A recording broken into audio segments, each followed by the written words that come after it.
வார்த்தை தேடுவதோ வண்ணந்தரும் தூரிகையே எண்ணங்களை சொல்லிடாதோ என் ஓவியமே என்ன சொல்லி பாடுவதோ.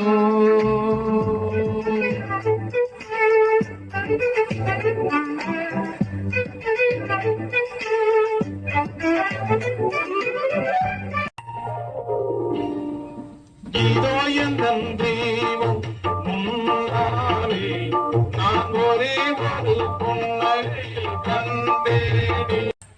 அழகம்மாள் நகர் வாசகர் வட்டத்தின் சார்பாக நடைபெற்றுக் கொண்டிருக்கின்ற 72வது இலக்கிய ஆர்வலர்கள் சந்திப்பில் சிறப்பான இந்த நிகழ்வில் தலைமையேற்று சிறப்பிக்க இருக்கின்ற ஐமாஸ் பள்ளிகளின் நிறுவனர் மதிப்பிற்கும் மரியாதைக்கும் உடைய திருமதி சொர்ணா சூரியமூர்த்தி அவர்களை நமது வாசகர் வட்ட இலக்கிய அமர்வின் சார்பாக வருக வருக என்று வரவேற்பதுடன் இந்த இனிய நிகழ்விற்கு வருகை தந்து சிறப்பித்துள்ள அனைத்து தமிழ் சான்ற ஆளுமைகளையும் நகர் சார்ந்த பெரியவர்களையும் வாசகர் வட்ட நிர்வாகிகளையும் வருக வருக என்று வரவேற்று நம்முடைய முதற்கண் வணக்கத்தை தெரிவித்துக் கொள்கிறோம். மக்கள் தனையிட்டு தமிழ்நாடு தலைக்கும் என்னால் திணையளவு நலமேலும் கிடைக்கும் என்றால் நான் செற்றொழில் நான் எனக்கு திருநாளாக நினைக்கிறேன். ஒவ்வொருவரும் மனதில் உட்கொள்ள வேண்டிய மிக முக்கிய வரிகளாக நான் கருதுகிறேன். அந்த வகையிலே ஒரு சிறு மன்னிப்பு, பெரிய ஆளுமை என்று தயவு செய்து யாரும் குறிப்பிட வேண்டாம். எல்லாருமே சாதாரண இங்க இருக்கிற எல்லாருமே மூத்த பெரியவர்கள் இருக்கிறாங்க. அதனால அது வந்து அவை குறிப்பிலிருந்து நீக்குமாறு பணியுடன் சின்ன ஆளுமை சொல்றோம்.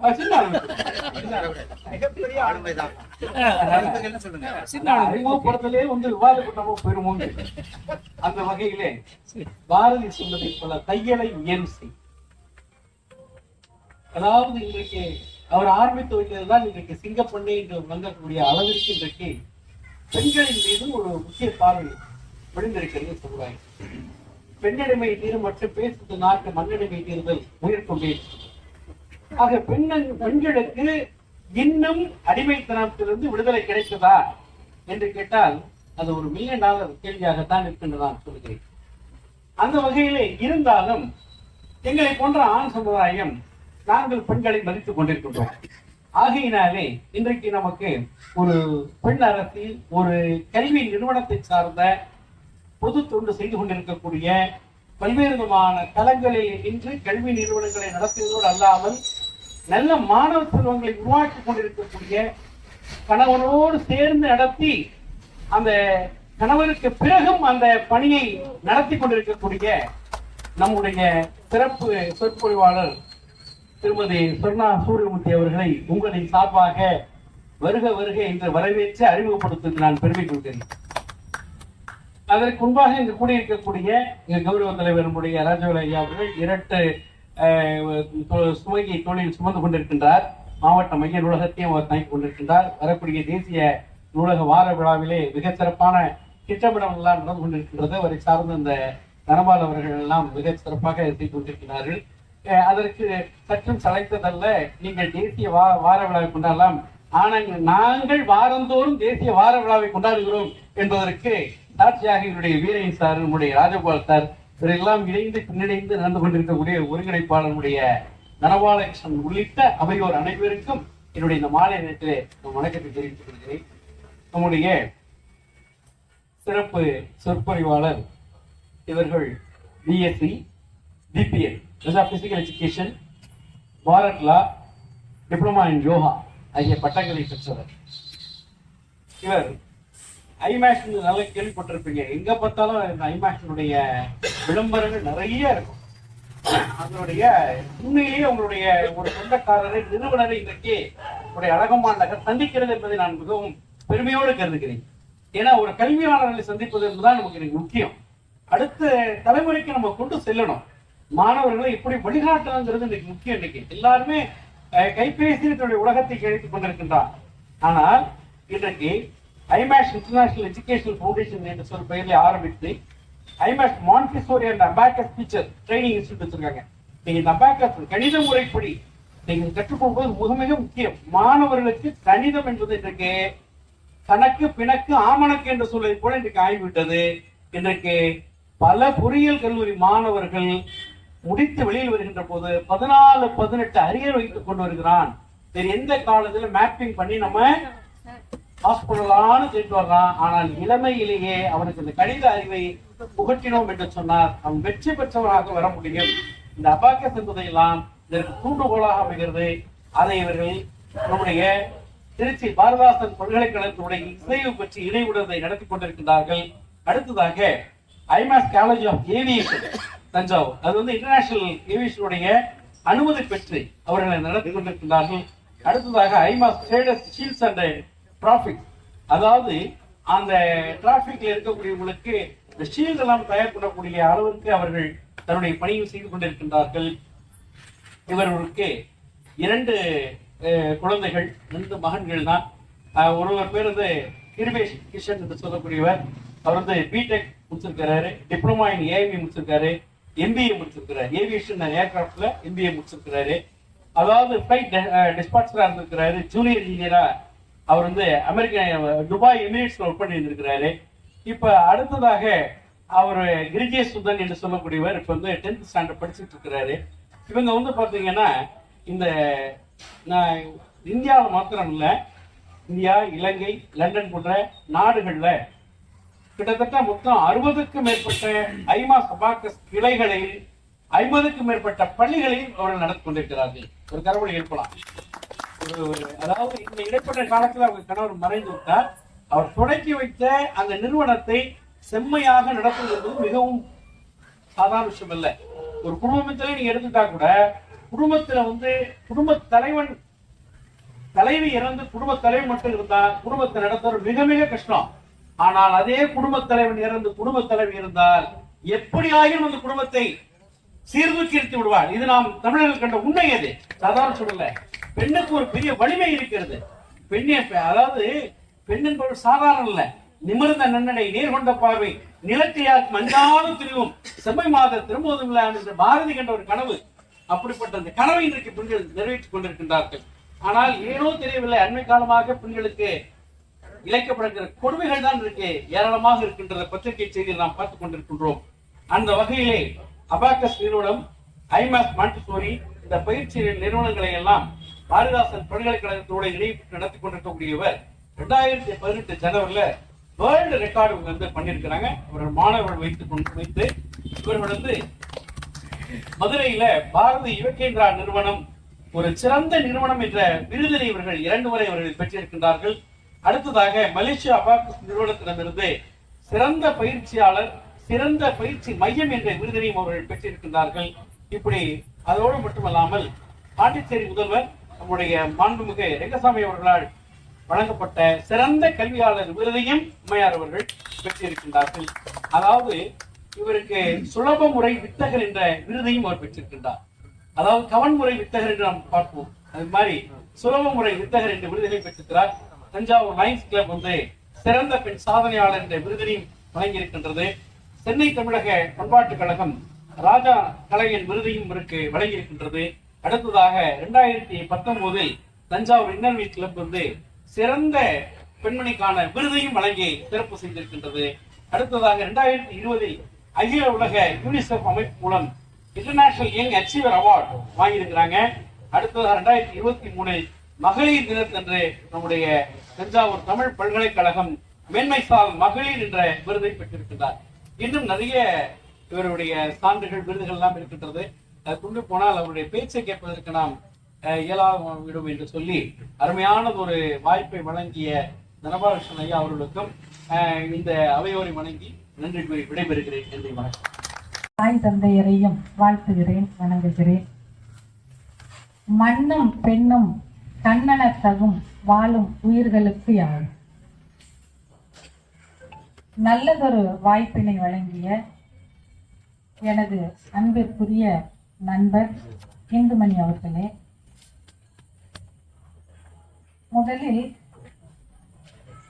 தான் உண்டு தன் தொழில் உண்டு என்று வாழ்வார்களுக்கு மத்தியில் தானும் உண்டு தன் நற்செயலால் பிறரும் உண்டு வாழ வேண்டும் என்ற எண்ணத்தோடு ஒன்று கூடியிருக்கின்ற ஆன்றோர் சான்றோர் பெருமக்களே, அதற்கு உறுதுணையாக இருந்து ஒருமுனைப்பாளராக இங்கே இடம்பெற்றிருக்கின்ற பொறுப்பேற்றிருக்கின்ற ஐயா தன பாலகிருஷ்ணன் சார் அவர்களே, அவர்களோடு துணை நிற்கக்கூடிய ஆன்றோர் பெருமக்களே, உங்கள் அத்தனை பேருக்கும் என்னுடைய மனமார்ந்த வணக்கங்களை குறித்தாக்குகின்றேன். என்னை பற்றி கூறும் பொழுது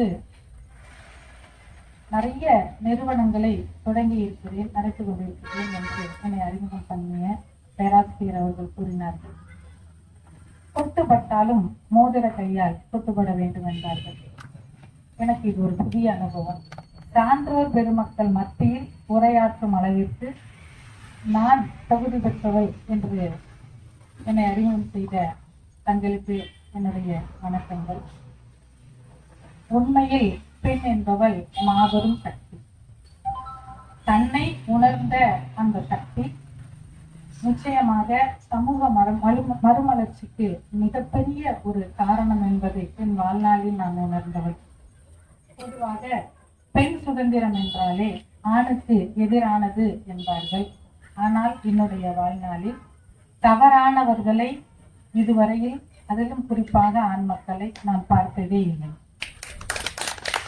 ஏனென்றால் எண்ணம் சின்னமாக இருக்குமேயானால் அதிலே நாம் முன்னெடுக்கும் போது தந்தையாக, சகோதரனாக, நண்பனாக, மகன்களாக 1000 ஆண்கள் தான் ஓடி வந்து ஒவ்வொரு முறையும் பெண்களை மேடை ஏற்றுகின்றார்கள் என்பது என்னுடைய அனுபவ ரீதியான உண்மை. எங்கோ சிலர் எதையோ செய்கிறார்கள் என்பதற்காக எப்போதும் பெண்ணிற்கு ஆண்தான் எதிர் என்பது, அந்த வார்த்தைக்கு நான் முற்றிலும் எதிரானவர். வாழ்வு பெறும் சோலையில் வசந்த மலர்கள் பூத்தாலும் உதிர்வது என்பது உறுதிதான். நிலையற்ற வாழ்வில் நிம்மதியை தேடி நித்தம் நித்தம் மனம் சத்தமில்லாமல் யுத்தம் செய்து கொண்டுதான் இருக்கிறது. பருவத்தில் மழை இல்லை, அதனால் உலகத்தில் பசுமை இல்லை. மழை வந்தபோது பலருக்கு இங்கே வீடுகள் இல்லை. படித்தவனுக்கு வேலை இல்லை, பசிக்கின்ற பிள்ளைகளுக்கோ சில நேரங்களில் பாலும் இல்லை. வயதானவர்களை வைத்துக் கொள்ள பிள்ளைகளுக்கு பாசமும் இல்லை, நேரமும் இல்லை. மரங்களோடு மனித நேயங்களும் வெட்டப்பட்டு கொண்டிருக்கின்றது. கரங்கள் சேர்ந்த காலமெல்லாம் காணாமல் போய்விட்டது. காரணம், பழமைகளை மறந்து, பண்பாட்டை துறந்து, வாழ்வியல் இலக்கியங்களை மறந்து, இலக்கணங்களை துறந்து, பொதுவாய் ஒரு வாழ்வை வகுத்து இதுதான் வாழ்க்கை என்று ஏற்றுக்கொண்டிருக்கிறோம். அதற்கு நாகரீகம் என்று நாடகமாடி கொண்டிருக்கிறோம். உணவே மருந்தென்றான் என் கூட்டன். இன்று மருந்தே உணவாகிறது. அறிவியலே வாழ்க்கை, ஆடம்பரமே அணிகலன்கள், ஆராய்ச்சிகள், கண்டுபிடிப்புகள் நாம் அதிகமாகவே வளர்ந்து விட்டோம். இல்லை இல்லை, என்னை பொறுத்தவரை நாம் தொலைந்து போய்விட்டோம். புறநானூற்று போர் முழக்கம் மறந்து வீரம் தெரிந்த தமிழன் வாழ்ந்த இந்த தேசத்தில் கனிப்பொறியும் கையில் அலைபேசியும் சாந்தமாய் தவ்விக்கொண்டு அன்பையும் உறவுகளையும் மறந்து சிரிப்பதற்கு கூட சில சிறப்பு நிகழ்ச்சிகளை பார்த்து கொண்டிருக்கிறோம். நம் முன்னோர்கள் வாழ்வியல் நெறிகளை சுவாசித்தார்கள். இன்று நாம் வாசித்துக் கொண்டிருக்கிறோம். ஆம், இன்று நாம் விழுதுகளில் ஊஞ்சலாடி கொண்டு வேர்களை வெட்டி கொண்டிருக்கிறோம். பெண்மையை போற்றிய அறம் சார்ந்த மண் இன்று நிறமாறி கொண்டிருக்கிறது. பிறன்மனை நோக்கா பேராண்மை கொண்ட ஆண் மக்கள் வாழட்டும். உடல் தெரியும் ஆடையும் விலை உயர்ந்த ஆபரணம் மட்டுமே பெண்களுக்கு அழகு என்ற எண்ணம் முற்றிலுமாய் ஒளிந்து போகட்டும். இதுவே என் கனவு, இதுவே எனது லட்சியம். என்னால் என் பெண் சமூகம் ஏதேனும் அடைந்து விட வேண்டும் என்ற நோக்கத்தோடு முன்மொழிந்தவைகள் தான் என்னுடைய அத்துணை நிறுவனங்களும். ஐயா கூறியது போல 60க்கும் மேற்பட்ட கிளைகள், 200க்கும் மேற்பட்ட பள்ளிகளில் எங்களுடைய சிலபஸ் இருந்தாலும் கூட அத்துணையும் பெண்கள் தான்.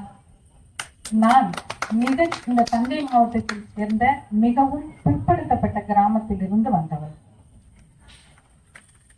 எனது ஊரிலே நான் முதல் பட்டதாரி பெண்மணி. எனது அப்பா ஒரு சிறிய பால் வியாபாரம் செய்கிறார்.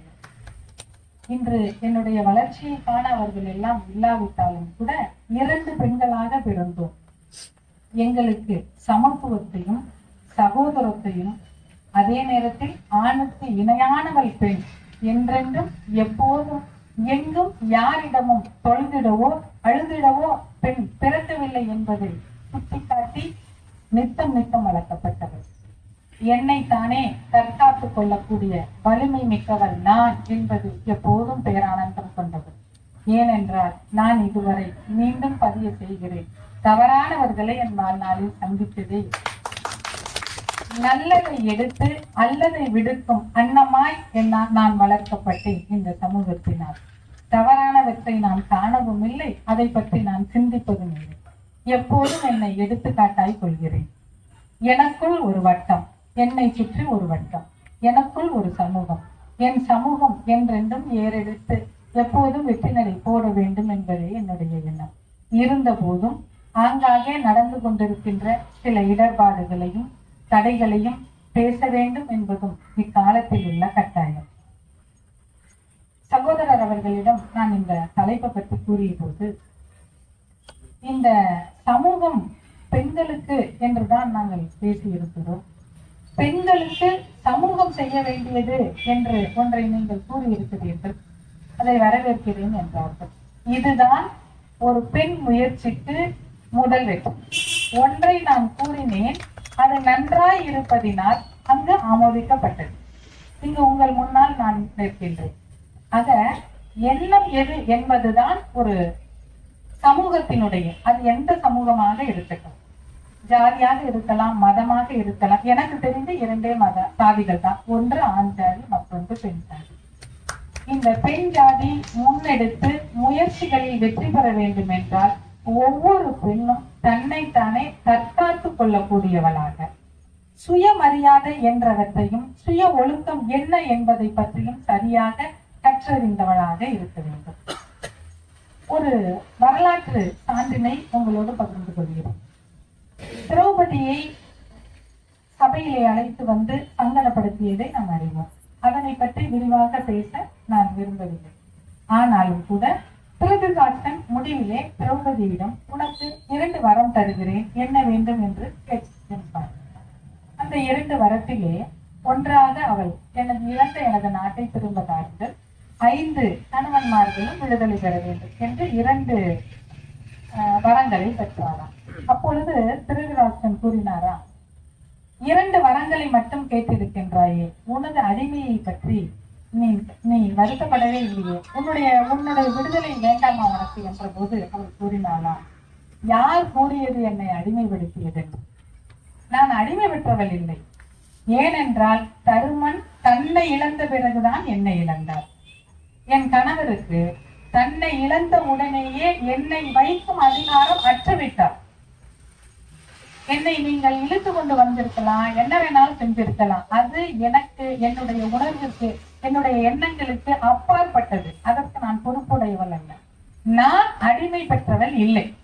ஆகையினால் எனக்கு விடுதலை தேவையில்லை என்பதுதான் அவருடைய அடிமை பெற்றவள். அதன்படிதான் பெண் சமூகம் இங்கு எங்களுக்கு எந்த சுதந்திரத்தையும் நாங்கள் யாரிடமும் கேட்டு பெற வேண்டும் என்று இல்லை. ஆனால் கிடைக்கின்ற சுதந்திரம் என்பது என்ன என்பதை இன்றைய பெண் சமூகம் நிச்சயமாக உணர வேண்டும். ஆடை குறைப்புகள், நான் ஒன்றை பதிய வைக்க விரும்புகிறேன். ஒரு பெண்ணாக இருந்தாலும் எனக்கு 2 மகன்களை பெற்றவர்கள் இல்லை. ஆனாலும் கூட மிக குறிப்பாக நிறைய திருமணங்கள் என்னால் நடத்தி வைக்கப்பட்டாலும் நிறைய பெரிய வீட்டு திருமணங்களுக்கு இப்போதெல்லாம் நாம் செல்லும் பொழுது உண்மையில் கனத்த இதயத்தோடு தான் அந்த மேடையில் இருந்து நான் வெளிவருகிறேன். திருமணம் என்ற மேடையிலே முதல் நாள் ஒரு இந்த தமிழ்நாட்டினுடைய கலாச்சாரம் என்பது எத்தனை ஆண்டு காலம் ஆனாலும் எத்தனை நாடுகள் கடந்து வந்தாலும் ஏற்றுக்கொள்ளக்கூடிய ஒரு கலாச்சாரமாக இருந்தது. ஆனால் இப்போது அப்படி இல்லை. நான் ஆரம்பத்திலே கூறியது போல நாகரீகம் என்று எதையோ நாம் ஏற்றுக்கொண்டுதான் இருக்கிறோம். இது யாருக்கும் உடன்பாடு இருக்கும் என்று எனக்கு தெரியல. அந்த மணமக்களுக்கு அணிவித்திருக்கக்கூடிய உடை என்பது கலாச்சார சீர்கேடு. அங்கே கை கொட்டி சிரிப்பதற்கு 1000 பேர் காத்திருக்கிறார்கள் என்பதை ஏன் அந்த மேல்மட்டத்து மக்கள் புரிந்து கொள்ளவில்லை என்றுதான் எனக்கு தெரியும். நிறைய இடங்கள்ல நன்கு சிறியவர்கள எனது கூட்டி அதற்கு முன்னால் இருந்த என் தங்கக்கால மகளிர் கச்சையை மட்டுமே கட்டி கொண்டிருந்தார்கள். ஆனால் அங்கே எந்த ஆண் மகனுக்கும் இச்சை உண்டாக்கப்படவில்லை. அவன் பெண்ணை கோவிலாகவும் அதில் இருக்கின்ற சாமியாகவும் தான் தரித்தான். அன்று கற்பப்பையில் இருப்பது ஒரு கற்பப்பை என்பது கருவறையாகவே அவன் வணங்கும் காளி தேவியினுடைய கருவறையாகவே கருதினான். இன்று எங்கோ ஒரு பெண் ஏதோ ஒரு இடத்தில் தன்னிடம் இருக்கிற பண திமிரினால் ஆடை குறைப்பு செய்வதுதான் என்னை பொறுத்தவரை சமூக சீர்கேட்டிற்கு முதல் வித்தாக அமைகிறது. நான் ஒரு உளவியலாளர். பல்வேறு வகையான கூட்டங்களுக்கு பல்வேறு வகையான மாணவ மாணவியர்களை சந்திக்கின்றேன். இன்றெல்லாம் நீங்கள் பார்த்தீர்கள் என்றால் சம வயதுடைய பெண்களை சம வயதுடைய ஆண் பிள்ளைகள் திருமணம் செய்து கொள்கிறார்கள். அதை தடுக்கின்ற சக்தியற்றவர்களாக 80% மேற்பட்ட பெற்றோர்கள் இருக்கிறோம் என்பதுதான் உண்மை.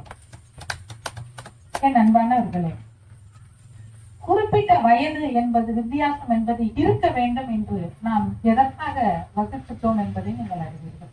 பெண் வலிமை மிக்கவர், உடல் அளவிலும் மனதளவிலும். எதிர்காலத்திலே ஏற்படக்கூடிய பிரச்சனைகளை அந்த பெண் கையாளுகின்ற விதமே வேறாக இருக்கும்.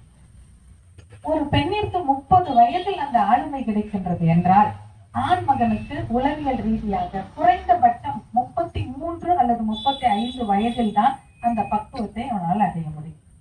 ஆண் மகனை அழுது விடாதே என்று கூறி அவன் தனக்குள் வடிவில் ஒரு படத்துல சொல்லுவார், எனக்கு பேஸ் மட்டம் வீக்கு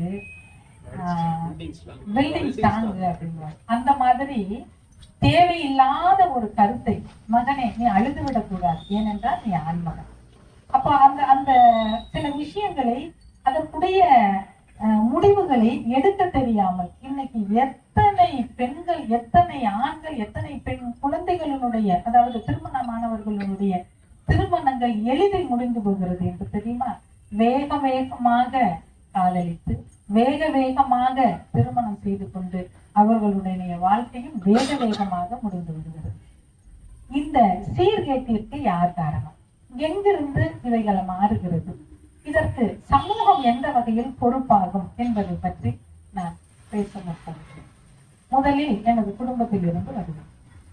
என் அன்பானவர்களே, ஆண் பிள்ளையாக இருந்தாலும் பெண் பிள்ளையாக இருந்தாலும் சமமாக பாதித்து வளர்க்கிறேன். ஆண் பிள்ளையாக இருக்கும் பட்சத்தில் பெண்மையை போற்ற சொல்லி தருங்கள். அந்த பெண்மை என்பவளிடம் இருந்துதான் அனைத்தும் உருவாகிறது என்பதை நீங்கள் சொல்லிக் கொடுப்பீர்களே. ஆனால் மற்ற பெண்களின் மீது ஏற்படுகின்ற பார்வை, அவன் பார்க்கின்ற பார்வையினுடைய கண்ணோட்டம் மாறும். தாயை போல பிறரை, சகோதரியை போல பிறரை பார்த்து அவளை தூண்டுங்கள். பெண் குழந்தையாக இருக்கும் பட்சத்தில் கலாச்சாரத்தை கூறுங்கள். கட்டுக்கோப்பாக தனக்குத்தானே சுய ஒழுக்கத்தோடு இருக்கக்கூடியவளாக நீ வளர வேண்டும் என்பதை சொல்லிக் கொடுங்கள். என் அன்பானவர்களே, ஒரு இடத்திற்கு சென்று 4 ஆண் மக்களை எல்லாம் அடித்து வீசிவிட்டு ஒரு வைஜெயந்தி IPS ஆக அல்லது வேறு சில போலீஸ் அதிகாரியாக வர வேண்டும் என்பதல்ல பெண்ணுடைய சுதந்திரம். எல்லாவற்றிலும் இலக்கணம். எங்கு பார்த்தாலும் அந்த பெண்ணை பார்க்க வேண்டும் என்றால் கையெடுத்து வணங்க வேண்டும். ஆகா, அற்புதமான பெண்ணை பெற்றிருக்கின்றார்கள், அவளிடம் சுய ஒழுக்கம் இருக்கிறது என்பதனை உங்கள் மகள் உணர வேண்டும் என்றால் நீங்கள் அதனை அவர்களுக்கு சொல்லித்தர வேண்டும். அதிலிருந்து ஆரம்பித்தால் மட்டும்தான் பெண் சமூகத்தினுடைய வலிமையை மேம்படுத்த முடியும். முடிந்தது, குடும்பத்தில் இருந்து அந்த பெண் வெளியே வருகிறார், சமூகத்தை சிலரை பார்க்கின்றார், பலரை பார்க்கின்றார், வேலை செய்கிற இடமாக இருக்குது.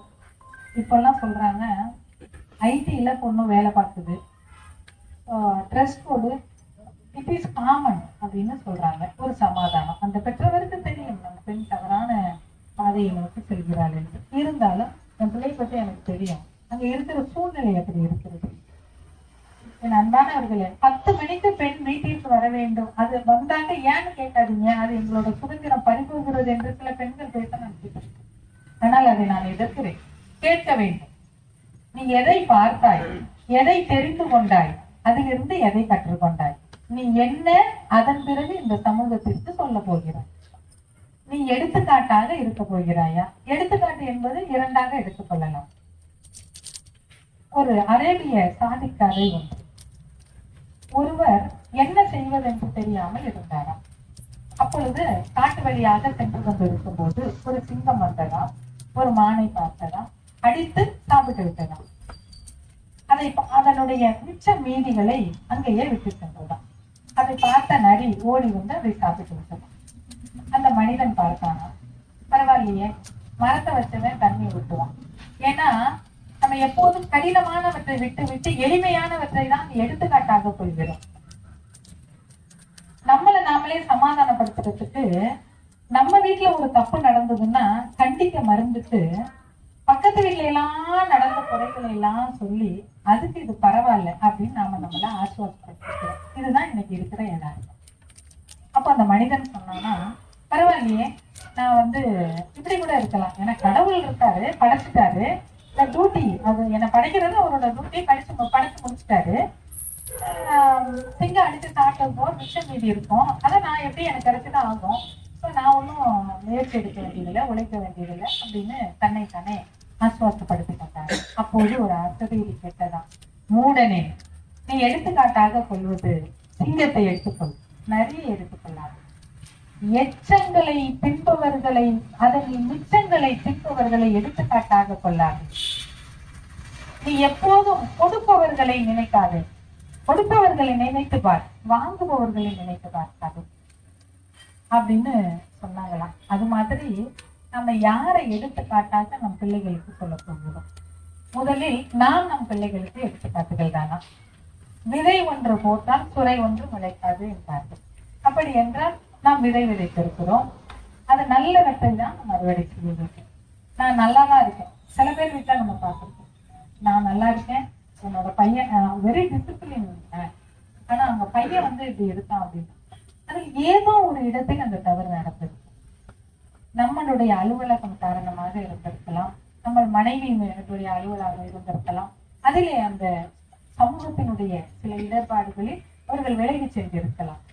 மிக மிக எளிதாக அவற்றை நீட்ட வேண்டும் என்றால் சென்று அந்த மகளோடும் மகனோடும் அமர்ந்து பேசுவீர்களேயானால், இந்த சமூகம் அதை செய்ய முற்படுமையானால் கண்டிப்பாக பெண்களுக்கு பாலியல் ரீதியான குற்றங்கள் நிகழாது. அதே போல இன்னைக்கு நிறைய சட்டங்கள் இருக்கிறது. சட்டங்கள் இருந்தாலும் கூட நடந்தவைகள் அனைத்தும் நடந்து கொண்டுதான் இருக்கிறது. ஒரு பாட்டுல சொல்லுவோம், சட்டம் போட்டு திருத்துற கூட்டம் திருத்திக்கிட்டே இருக்குது, அது திட்டம் போட்டு திருடுற கூட்டம் திருடிக்கொண்டே இருக்குது. அது மாதிரிதான் ஒரு இடத்துல ஒரு பாலியல் ரீதியான துன்புறுத்தல் நடந்துருச்சுன்னா உடனே அரசு என்ன செய்து கொண்டிருக்கிறது அப்படின்னு நம்ம கேள்வி கேட்கிறோம். அரசு யாருக்கும் எந்த பாரபட்சத்தையும் வைக்கவில்லை. செயல்படுத்துறது என்பது இங்க இருக்கிற 50 பேருக்காக மட்டும் அரசுகள் இல்லை. அது எந்த அரசா இருந்தாலும் சரி, ஆளுபவர்களாக இருந்தாலும் சரி, இனி ஆள போகிறவர்களாக இருந்தாலும் சரி, சட்டங்கள் சரியாக தான் இருக்கின்றன. சட்டத்தை நாம் எந்த வகையில் பயன்படுத்திக் கொள்கிறோம் என்பதிலே பெண்கள் மிக விழிப்பாக இருக்க வேண்டும். அதை விட மிக முக்கியமான ஒரு பெண் சமூகத்தினுடைய முன்னேற்றம் என்பது இந்த சமுதாயத்தை சார்ந்திருக்க வேண்டியது என்பது பொதுவாக என்னுடைய அனுபவ ரீதியாக நான் பல்வேறு தரப்பட்ட பெண்களை சந்தித்திருக்கிறேன். அனைத்து இந்திய மகளிர் முன்னேற்ற கழகம் என்ற ஒரு அமைப்பினை உருவாக்கி இருக்கிறேன். அதன் மூலமாக பல்வேறுபட்ட விதவிகளுக்கும் கணவனால் கைவிடப்பட்டவர்களுக்கும் வாழ்வுகளை அளித்துக் கொண்டிருக்கிறோம். சில நேரங்களில் அந்த அமைப்பின் சார்பாக சிலவற்றை எடுத்து செல்ல முயற்சி செய்யும் பொழுது எங்களுக்கு சில இடர்பாடுகள், அதனால் அதனை ஒரு அரசியல் கட்சியாக முன்னெடுக்க வேண்டும் என்ற முயற்சியையும் மேற்கொண்டிருக்கிறேன். இனி வரும் காலங்கள் அது இயற்கையின் கரங்களில் இருக்கும்.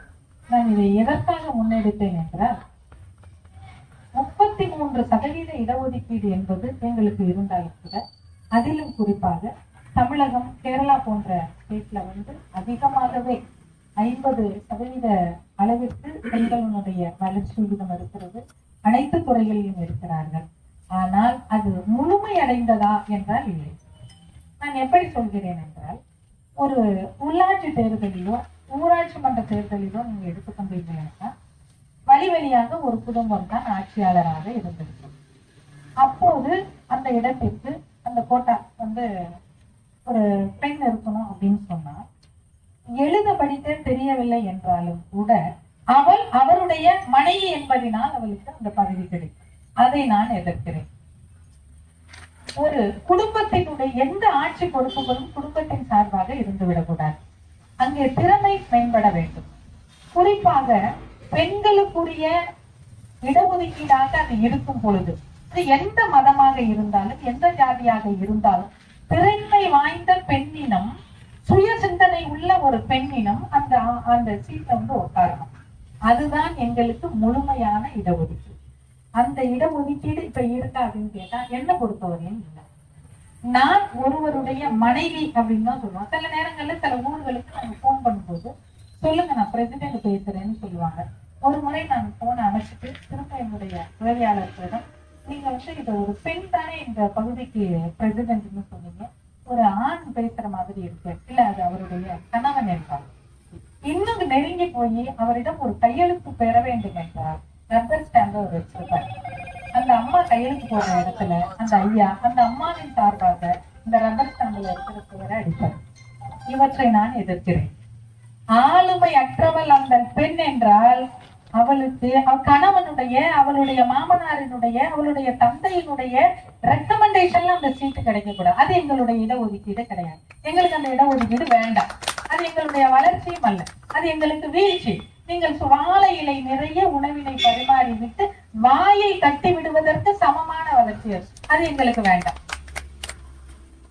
அடுத்த கட்டத்திற்கு செல்ல வேண்டும்.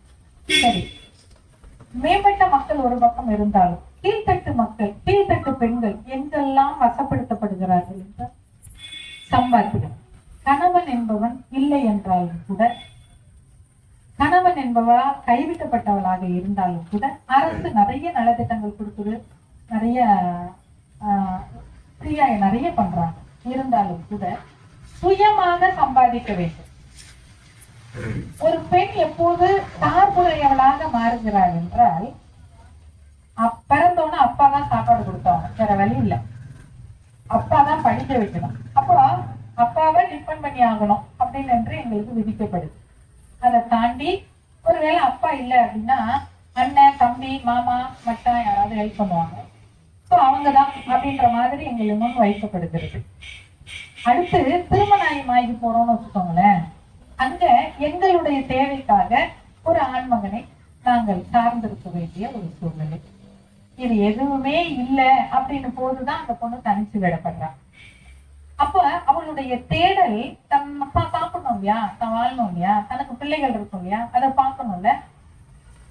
தெருவில் இருக்கும் நாய் கூட தன் சிசுவிற்காக போராடி கொண்டு இருக்கிறது.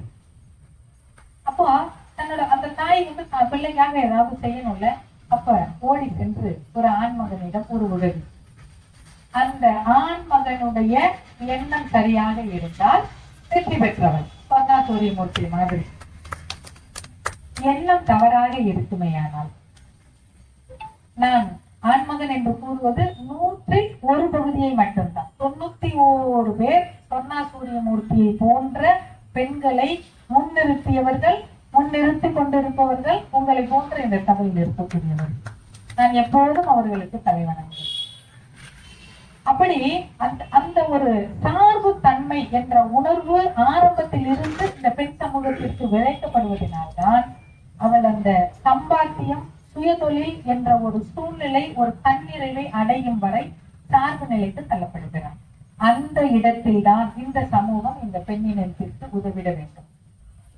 ஒரு பெண் சுயமாக சம்பாதிக்கிற, சுயதொழில் தொடங்கிட, அவளுடைய முயற்சிக்கு தக்கவாறு முன்னெடுக்கக்கூடிய செயல்களில் நீங்கள் உறுதுணையாக இருப்பீர்கள் என்றால் 1000 சொர்ணா சூரியமூர்த்தியை உருவாக்க முடியும்.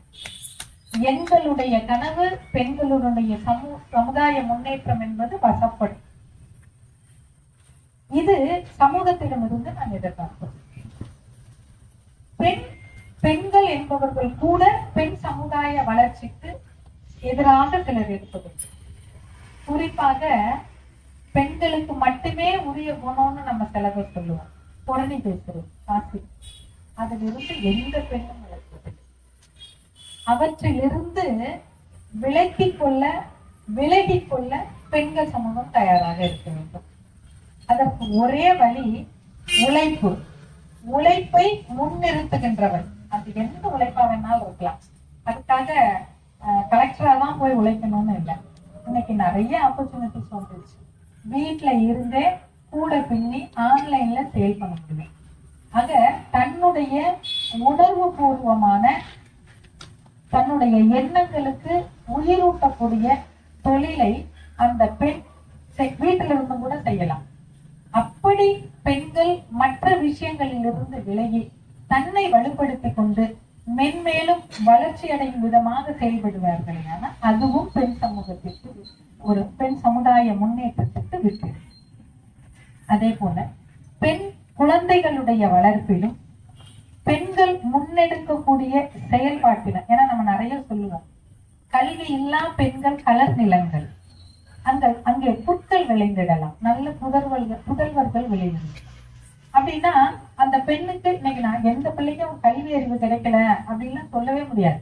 எல்லாருக்குமே ஃப்ரீ எஜுகேஷன் இருக்கு. அப்பா அம்மா கொஞ்சம் படிப்பறிவு உள்ளவங்களாவோ பண வசதி உள்ளவங்களாவோ நல்ல காலேஜை செலக்ட் பண்றோம், நல்ல ஸ்கூல்ஸை செலக்ட் பண்ணி கொடுக்குறோம். அங்கெல்லாம் அந்த குழந்தைகள் தன்னை எப்படி நிலைநிறுத்திக் கொள்கிறார்கள். என் அன்பானவர்களே, அந்த அம்மா அப்பா விவசாயம் பண்றாங்க, இல்ல ஒரு கட்டடத்தினுடைய கூலி தொழிலாளியா இருப்பாங்க. அந்த மகளினுடைய நடவடிக்கைய கல்லூரி பேராசிரியர்கள் நிறைய பேர் இருப்பீங்க, நீங்க கொஞ்சமாவது கவனித்து பாருங்க. ரொம்ப வலிக்கும். நான் கார்ல போகும் போதெல்லாம் நிறைய இடங்கள்ல பெண்கள் வேறொருவரோடு இருந்து கொண்டு இருக்கும் போது எனக்கு நிச்சயமாக கஷ்டமா இருக்கு. அப்ப நான் நினைப்பது என்னவென்றால், எதை தேடுகிறார்கள்? தேட வேண்டிய விஷயங்கள் எத்தனை இருக்கிறது. நம் சமூகத்தில் இது வளர்ச்சி என்று நினைக்கின்றார்கள். வளர்ச்சி இல்லை. 11 மணிக்கு ஒரு பொண்ணு ஒரு இடத்துல இருக்கிறா அப்படின்னு சொன்னா அதற்கு சரியான காரணம் இருக்க வேண்டும். காரணம் தவறாக இருக்கும் போது சமூகத்தினுடைய பார்வை தவறாக இருக்கிறது, அங்கே நடக்கின்றவைகளும் தவறாக இருக்கிறது. இதை நீ அரசு குறை கூறுவதோ அக்கம் பக்கத்தில் இருப்பவரை குறை கூறுவதோ தவறு. 11 மணிக்கு தனித்து இருப்பதை நீ விரும்புவேயானால் அது உன் சுதந்திரம் என்பவையானால் அந்த சுதந்திரம் எங்களுக்கு வேண்டாம். நான் மீண்டும் வீட்டுக்குள் சென்று கதவை மூடிக்கொள்ள தயாராக இருக்கிறேன். என்னை இழந்து என் பெண்மையை இழந்து கிடைக்கின்ற ஒன்றை வளர்ச்சி என்பீர்களே, ஆனால் அது என்னால் ஏற்றுக்கொள்ள முடியாது. அந்த வளர்ச்சி எங்களுக்கு தேவையும். கலாச்சார சீர்கேட்டிற்கு காரணமாக இருப்பவர்கள் ஆணாக இருந்தாலும் பெண்ணாக இருந்தாலும் கட்டாயமாக அவர்கள் சமூகத்திற்குரிய தேச துரோகிகள் தான். அவர்களால் என்றென்றும் எங்களுக்கு நல்லது நடக்காது. அதே போல சோசியல் மீடியாக்கள் அப்படின்றது இன்னைக்கு நிறைய வளர்ந்துச்சு. ஒருவர் தவறானவராக இருந்தாலும் கூட கருத்துக்களை பகிர்ந்து கொள்ளும் போது சில ஆண்களினுடைய பகிர்ந்து கொள்ளக்கூடிய அந்த வார்த்தைகள் இருக்கு இல்லையா, அது அவ்வளவு வலியா இருக்கு. இன்னைக்கு சோசியல் மீடியால எல்லாம் பிள்ளைங்கள்ல ஆரம்பிச்சு வயசானவங்க வரலாம் இருக்கிறோம். ஒரு கருத்து பதியப்படுது அப்படின்னு சொன்னா அந்த கருத்து உங்களுக்கு எதிரானதா இருந்ததுன்னு சொன்னா அதை நாகரீகமான முறையில நம்ம தெரிவிக்கணும். அந்த பெண்ணை எவ்வளவு கொச்சப்படுத்த முடியுமோ, எவ்வளவு அசிங்கப்படுத்த முடியுமோ அந்த அளவுக்கு அசிங்கப்படுத்து. எவ்வளவு கீழ்த்தரமா அந்த இடத்துல அவங்களோட மனைவியோ உங்களுடைய அம்மாவோ உங்களோட சகோதரியோ இருந்தா அந்த மாதிரியான வார்த்தைகளை நம்ம பயன்படுத்துவோமா அப்படின்றதையும் நிறைய எடுத்துக்கிறது இல்லை. அதுவும் இந்த சமூகத்திடமிருந்து எங்களது முன்னேற்றத்திற்கு எதிராக இருக்கிறது. அதை இந்த சமூகம் பெண்கள் சமூக முன்னேற்றத்திற்கு செய்து கொடுக்க வேண்டும் என்பது என்னுடைய எண்ணம். இந்த வகையில் ஒவ்வொரு ரீதியாக நம்ம வீட்டுல ஆரம்பிச்சு, சொசைட்டில ஆரம்பிச்சு, கம்பெனில ஆரம்பிச்சு, பணிபுரியக்கூடிய பள்ளி, கல்லூரி எங்க இருந்தாலும் சரி, ஒரு இடங்களிலும் எங்களுக்கு இழைக்கப்படுகின்ற மறைமுக கொடுமைகள் என்பது ஆரம்பம் எங்களிடமிருந்துதான் தொடங்குகிறது. எங்களிடமிருந்து தொடங்குகின்றவற்றை விமர்சனம் செய்யும் போது கூட சமூக அக்கறையோடு சுட்டி காட்டுங்கள். என் அன்பிற்குரிய பெண்களே, இந்த பகிர்வு எத்தனை பேருக்கு பகிரப்படுகிறது என்று எனக்கு தெரியவில்லை. பார்க்கின்ற ஒவ்வொரு இடமும் நாம் கேட்பது ஒன்றே ஒன்றுதான். நாம் நம்மை உணர்வோம். பெண்கள் பெண்களை உணர்ந்து மட்டும்தான், பெண்கள் பெண்களை உணர்ந்தால் மட்டும்தான் பெண் சமூகம் வளர்ச்சி அடைய முடியும். பெண்களுடைய சுதந்திரம் என்பது ஆடை குறைப்பு அல்ல, அதீத நகைகளை அணிவதும் அல்ல. நான் எந்த இடத்துக்கு போனாலும் என்னோட ட்ரெஸ் கோட் அப்படிதான் இருக்கும். சிலர் கூறுவார்கள், ஒரு கோடீஸ்வரி என்று. ஆமா, இது நான் என் உழைப்பால் தேடியது. என் துணைவரிடம் இருந்தோ எனது தந்தையாரிடம் இருந்தோ நான் எதையும் எடுத்துக்கொண்டு வரவில்லை. என்னுடைய அத்துணை நிறுவனங்களும் பெண்களுக்காக முன்னிறுத்தப்பட்டதுதான். என்னுடைய பணம் என்பது நானும் என் பிள்ளைகளும் என்னை சார்ந்த என் சமூகமும் முயற்சி செய்வேன். நான் எவ்வளவோ நலத்திட்டங்கள் செஞ்சிறேன். ஆனா எதுலையுமே இதுவரையிலையும் நான் யாருக்கிட்டையும் எந்த டொனேஷனும் வாங்கினது கிடையாது. என்னால் என்ன முடியுமோ அதற்காக என் பிள்ளைகளோட சொத்துல இருந்தெல்லாம் நான் எதுவும் எடுத்து கொடுக்கல. நான் உழைக்கின்றேன், திருப்தியாக உழைக்கின்றேன். நான் சம்பாதிப்பதில் இருந்து ஒரு சிறு பங்கை என் பெண் சமூகத்திற்காக செலவிடுகிறேன். அப்படி செலவு பண்ணும் போது எனக்குள் இருக்கும் திருப்தி என்னவென்றால், நான் உருவாக்குகின்ற, என் முன்னால் உருவாகின்ற ஒவ்வொரு பெண்ணும் சுய சிந்தனை உள்ளவள், சுய ஒழுக்கம் உள்ளவள், சுய கட்டுப்பாடு உள்ளவள், சுயமாக சம்பாதிக்கும் திறனுடையவள். அவள் இந்த சமூகத்தினுடைய எடுத்துக்காட்டு என்ற நம்பிக்கையோடு அவர்களோடு துணை நிற்கிறேன். என் அன்புக்குரியவர்களே, ஒவ்வொருவரும் அதை முன்னெடுப்போம். நீங்க வேலை செய்யும் போது வெளியில தான் போகணும்னு இல்ல, வீட்டிற்குள் இருக்கும் பெண்ணிற்கும் கூட பெண் சமூகத்தினுடைய வளர்ச்சிக்கான, முன்னேற்றத்திற்கான அனைத்து விதமான உரிமைகளும் உண்டு. குரல் கொடுங்கள். வீட்டில் இருந்தும் குரல் கொடுக்கலாம். உங்களால் நல்ல பிள்ளைகளை உருவாக்க முடியும். நீங்கள் வீட்டிலிருந்து உருவாக்க முடியும். பெண்களை போற்றுவோம்.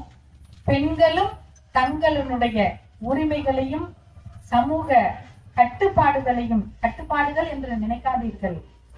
எதிரணியில் ஒருவர் இருந்தால் மட்டுமே ஆளுகின்ற அணி சிறப்பாக இருக்கும். யாரேனும் ஒருவர் துரத்துகிறார் என்றால்தான் நம் வாழ்க்கையில் ஓட்டமும் அதிகமாக இருக்கும்.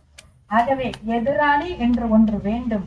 அந்த எதிரணியில் சுட்டி காட்டப்படுவது நல்லவைகளாக இருக்கும் பட்சத்தில். அதற்காக நான் சமூகத்துல அதை சொல்றாங்க, இதை சொல்றாங்க, அதெல்லாம் கேட்டுட்டு பயந்து அப்படிலாம் சொல்லுவேன். ஏற்கனவே நான் திரௌபதியை கூறியது போல, உங்களை, என்னை, பெண் சமூகத்தை கட்டுப்படுத்தும் சக்தி யாரிடமும் இல்லை. பெண் வந்துருவா, அதுல எந்த மாற்றமும் இல்லை. ஆனால் நடும்போது அவளை உணர வேண்டும் என்பதுதான் என்னுடைய எண்ணம். ஆகவே பெண் சமூகம் தன்னுடைய சுய முன்னேற்றத்திற்கு ஒவ்வொரு பெண்ணும் முயற்சி செய்ய வேண்டும். அதற்கு உங்கள் அத்துணை பேருடைய ஆதரவையும் நான் எதிர்பார்க்கிறேன். இனி வரும் காலங்கள் பாலியல் பலாத்காரங்களுக்கு அப்பாற்பட்ட பெண்களை, பெண்மையை போற்றக்கூடிய, என் பாட்டனும் கூட்டனும் வாழ்ந்த மண்ணாக மீண்டும் திரும்பும் அந்த நாட்கள் வெகு தொலைவில் இல்லை. நாங்கள் எங்கள் சமுதாயத்தை மிக வலிமையோடு உருவாக்கி கொண்டிருக்கிறோம், உருவாக்குவோம். உங்கள் ஆண்களுடைய அத்துணை பேருடைய, அதிலும் குறிப்பாக பிறன் மனை நோக்கா பேராண்மை கொண்ட ஆண் மக்களின் ஆதரவோடு நிச்சயமாக உருவாக்குவோம். எங்களின் சமூகம் நிச்சயம் விடியலை நோக்கி செல்லும். அது ஒரு முழுமையான சுதந்திரமாக இருக்கும் என்று கூறி நல்லதொரு வாய்ப்பிற்கு நன்றி கூறி விடைபெறுகிறேன். நன்றி. நம்ம நிரந்தர தலைவர் மற்றும் சிறப்பு தலைவர் உள்ளிட்ட அனைத்து ஆளுநர்களுக்கும் வணக்கம். நம் சிறப்பு தலைவருக்கு ஒரு தனியா ஒரு வணக்கம் தெரிவிக்கலாமா? ஏன்னா இது வரைக்கும் நான் நிறைய பேர் பேச்சுக்கெல்லாம் கேட்டிருக்கேன். இது அப்படியே அந்த மனசுல பதியறது இல்லை, அந்த உள்ளத்தை உருக்குன்னு சொல்றாங்க இல்லையா, அந்த மாதிரி நீங்க அந்த உங்களுடைய பேச்சு இன்னும் கண்டிப்பா அந்த பெண்கள் உரிமையை பற்றி பேசும்போது எனக்கு ரொம்ப பிடிச்சிருந்ததுன்னா கண்டிப்பா நாங்க நீங்க சொன்னதை கொஞ்சம் பின்பற்றுவோம் என்று உறுதிப்படுகிறேன். நன்றி, வணக்கம். சிறு கவிதை. வேற்றுமையில் ஒற்றுமை. ஜாடிக்கு ஏத்த மூடியும் இல்லை, மூடிக்கு ஏத்த ஜாடியும் இல்லை. வேற்றுமை நிறைந்த உலகினில் இங்கே ஒற்றுமை காண்பதே நம்மின் எல்லை. வேற்றுமை நிறைந்த உலகினில் இங்கே ஒற்றுமை காண்பதே நமதின் எல்லை. சூரியன் கதிர்களில் வர்ணங்கள் 7, ஆயினும் ஒளிக்கற்றை ஒன்றே. 4 வர்ணமாய் நம்மை பிரிப்பினும் அன்பினில் இணைவதே மனிதனின் கொள்கை. 4 வர்ணமாய் நம்மை பிரிப்பினும் அன்பினில் இணைவதே மனிதனின் கொள்கை. குப்பையில் வளரும் காட்டுப்பூவை சூடிக்கொள்ள ஏற்கும் சாமி, குப்பன் தருகின்ற மாலையை மட்டும் சூடிக்கொள்ள மறுக்குமோ சாமி. குப்பையில் வளரும் காட்டுப்பூவை சூடிக்கொள்ள ஏற்கும் சாமி, குப்பன் தருகின்ற மாலையை மட்டும் சூடிக்கொள்ள மறுக்குமோ சாமி. 30 கோடி முகம் இருந்த போதும் 130 கோடி ஆன பின்னும் இந்தியன் முகம் ஒன்றே ஒன்று, அது அசோகன் காட்டிய சிங்க முகம் ஒன்றே. 30 கோடி இருந்த போதும் 130 கோடி ஆன பின்னும் இந்தியன் முகம் ஒன்றே ஒன்று, அது அசோகன் காட்டிய சிங்க முகம் ஒன்றே. நன்றி, வணக்கம். ஆழ்கடல் அமைதியாக இருக்கும். ஒரு தெளிவான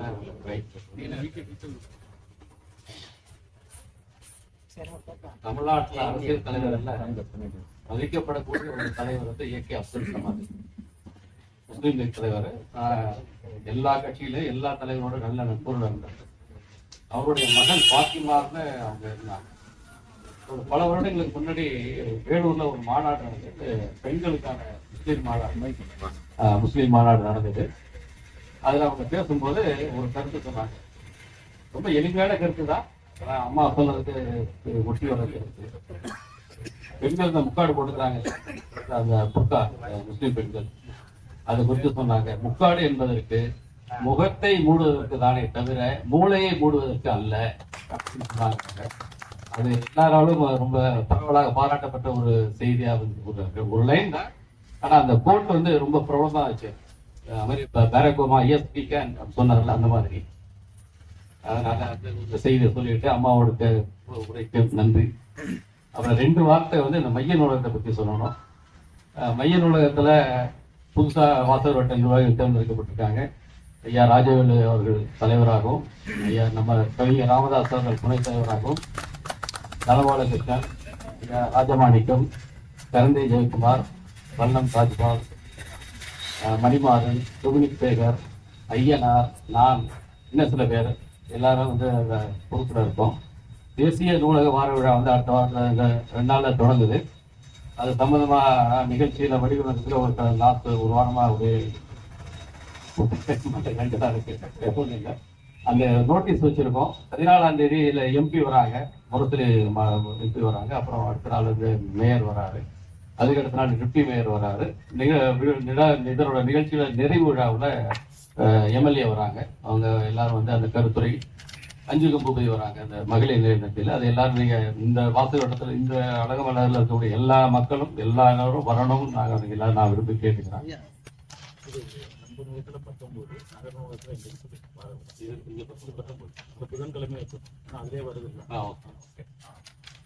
எல்லா நூலகத்திலையும் கிளை நூலகங்களையும் அது கொண்டாடுவாங்க. ஒரு நாள் கொண்டாடுவாங்க. மைய நூலகத்துல 7 நாள் கொண்டாடணும்னு சொன்னாங்க. ஆனா 7 நாள் நிகழ்ச்சியை வடிவமைக்கக்கூடிய ரொம்ப சிரமமான காரியமா இருக்கு. 4 நாளுக்கே நாக்கு தள்ளி போகுது. அதனால 4 நாள் மட்டும் அங்க பண்ணியிருக்கோம். 3 நாள்ல வந்து மாணவர்களுக்கு பேச்சு போட்டி, அந்த ஓவிய போட்டி நடத்தி அவங்களுக்கு பரிசு கொடுக்கலாம் அப்படின்னு பிளான் பண்ணியிருக்கோம். அதுக்காக ஸ்கூலுக்குலாம் நேற்று போயிட்டு வந்தோம். இன்னைக்கு அவங்க எல்லாம் போயிட்டு வந்தாங்க. ஸோ ஞாயிற்றுக்கிழமை இது பண்ணுவாங்க. கூட்டுறவு காலனி நாடகத்தில் 15ஆம் தேதி வந்து நிகழ்ச்சி நடக்குது. 14ஆம் தேதி மாணவர்களுக்கான போட்டி நடக்குது. அதாவது நினைவுத்திறன் போட்டி நடத்தி முடிச்சுட்டாங்க. அந்த என்ன திட்டம் பேச்சு போட்டி நடத்த, அது வெள்ளிக்கிழமை நடத்தி சனிக்கிழமை பரிசு கொடுக்குற மாதிரி. அது ஒரு எக்கனாமிக்ஸ் ப்ரொஃபசர் பேசுறாரு, கோவிந்தராஜன், அவர் நகர் நூலக கூட்டுறவு கால் நூலகத்துல. இங்க 19ஆம் தேதி அடுத்த நம்ம புதன்கிழமை நடக்கிற இந்த கூட்டத்தோட சேர்ந்து நடத்திடலாங்கிறது அது ரொம்ப ஈஸியா போயிடுறதுனால அடுத்த வாரத்துல நடக்கிற இந்த கூட்டம் வந்து தேசிய நூலக வார விழா முக்கிய கூட்டமாக இருக்கும்னு சொல்லியிருக்காங்க. அதற்கு எல்லாரோட ஒத்துழைப்பும் வேணும். மைய நூலகத்துக்கு கண்டிப்பா எல்லாரும் வரணும்னு நான் எல்லாரும் கேட்டுக்கிறேன். நன்றி, வாய்ப்புக்கு நன்றி. மிகப்பெரிய ஆளுமைகள், துணைத்தலைவர் மற்றும் வருகையில் இருக்கிற அத்துறை ஆளுமைகளையும் வணங்கி வருகின்றேன். உங்கள் முன்னேற்றத்தில் சமூகத்தில் பங்கேற்ற ரொம்ப சிறப்பாக உரையாற்றினாங்க. சாதாரணமாக நம்முடைய ஒரு தந்தையார் 10 வயதான டெக்னாலஜியை தொட்டு பேசுகிறாருங்கிற ஒரு சார்பை அந்த காலத்தில் இருந்துச்சு. இப்ப உங்க கருத்தை உள்ளடக்கிய நான் ஏற்கனவே 2-3 வாரங்களாக வாசிக்க முடியாத அந்த கவிதை பெற்ற வாசிக்கிறேன். உறவுகளின் உணர்வு தாய் மானார் அப்படின்றது தலைப்பு. உறவுகள் ஒவ்வொன்றும் சுகம். அன்னையின் அன்பு பாசம் அரவணைப்புக்கு இணையது. உறவுகள் ஒவ்வொன்றும் சுகம். அன்னையின் அன்பு பாசம் அரவணைப்புக்கு இணையது. கதை சொல்லு மூத்தோர் குடும்பத்தின் ஆணிவேர். கதை சொல்லு மூத்தோர் குடும்பத்தின் ஆணிவேர். தாத்தா பாட்டி அனுபவம் உறவுகளின் உயர்வுக்கு எரி. உடன் பிறப்புக்கு உறுதுணை. உயரிய வாழ்வுக்கு வழிகாட்டி. கதை சொல்லு மூத்தோர் குடும்பத்தின் ஆணிவேர். தாத்தா பாட்டி அனுபவம் உறவுகளின் உயர்வுக்கு ஏணி. உடன் பிறப்புக்கு உறுதுணை. உயரிய வாழ்வுக்கு வழிகாட்டி. தாய்க்கு இணையான மனைவி. தாய்க்கு இணையான மனைவி துணையாய் அன்பாய் தோழராய் ஆதரவாய் அரவணைக்கு வெல்லார். மகனும் மகளும் கண்கள். மகளே சகோதர தலைவன். மகள் பிரிதொரு தாய். மகனும் மகளும் கண்கள். மகளே சகோதர தலைவன். மகள் பிரிதொரு தாய். தான் ஆடாவிட்டாலும் தன் தசையாடும் சகோதர உறவு. தாய் மாமன் உன்னத உறவு. உறவுகளில் எத்தனை இருப்பினும் இடரில் துணையாகும் உறவு உயிரையே கொடுக்கும் நட்பு. கூட்டு குடும்பம் அற்புதம். உறவு சூழ்ந்த நட்போ உன்னத இன்பத்தின் அடையாளம். இந்த உறவு முறையோடு வாழ்கிற இந்த தமிழ் சமுதாயம் இதை மறுபடியும் மறு ஆய்வு செய்து இதே கட்டமைப்போடு இருந்தால் பெண்களின் முன்னேற்றத்தின் சமூகத்தினுடைய பங்கு தெளிவா நம்முடைய முன்னோர்கள் ரொம்ப தெளிவா சொல்லியிருக்காங்க. இந்த உறவுகளை நம்ம வளர்த்தாம இன்னும் ஒரு 10-20 ஆண்டுகளுக்குள் நான் இதை குறிப்பிட்ட உறவு முறைகள் எல்லாம் காணாமல் போய்விடும். ஏன்னா ஒரு வீட்டுக்கு ஒரு குழந்தை அப்படிங்கிற முறையில் இருக்கும்போது அவளுக்கு தம்பியை தெரியாது, அண்ணனை தெரியாது, மாமனை தெரியாது. அந்த மாதிரி உறவுகள்லாம் மறைந்து போயிடும். நம்ம இருக்கிற ஆளுமைகள் எல்லாமே அந்த உறவு முறைகளை வளர்ப்பதற்கு இந்த பெண்களுடைய முன்னேற்றத்தில் நம்ம சமுதாய பங்கு அவை என்பது நம்ம பெண்ணுக்கு பெண்தான் அவர் ஆளுமை கொள்கிறார்களே தவிர எந்த பெண்ணையும் ஆதிக்கம் செலுத்துவது ஆண்கள் அல்ல. ஆண்கள் மட்டும் ஒரு தாயின் கூட அதான் ஒரு குறிப்பிட்ட மாதிரி ஒரு மனைவி இன்னொரு தாய், ஒரு மகள் இன்னொரு தாய், தாய் மகள் அப்படின்னு குறிப்பிட்ட வணக்கம். பெரிய அற்புதமான ஒரு சூழல்ல வந்திருக்கிறேன். நான் ரொம்ப நீண்ட காலமாக ரொம்ப தவித்துக் கொண்டிருந்த ஒரு விஷயம் என்னன்னாக்க, அழகம்மாள் நகர்ல இப்படி ஒரு நிகழ்ச்சி, இந்த இப்படி நூலகம் இத்தகைய மிகப்பெரிய சான்றோர்களால் அறிவார்ந்த ஒரு நாள் மிகச்சிறப்பாக நடத்தப்பட்டு வருகிறது என்று தெரியும். நான் வரணும்னு அந்த ஒவ்வொரு தருணங்களும் அந்த விளம்பரங்களை பார்ப்பேன். ராஜமாணிக்கம் போன்றவர்கள் பார்த்தீங்கன்னா மிகச்சிறந்த அவர்களால் உருவாக்கக்கூடியவர்கள். ஐயா ராஜகோபால் ஐயாவோட குழந்தை கின்னஸ் ரெக்கார்டு வாங்குறது, பேர குழந்தை கின்னஸ் ரெக்கார்டு வாங்குற அந்த தேர்வுக்குள்ளலாம் இருக்கக்கூடிய வாய்ப்பெல்லாம் கிடைச்சது.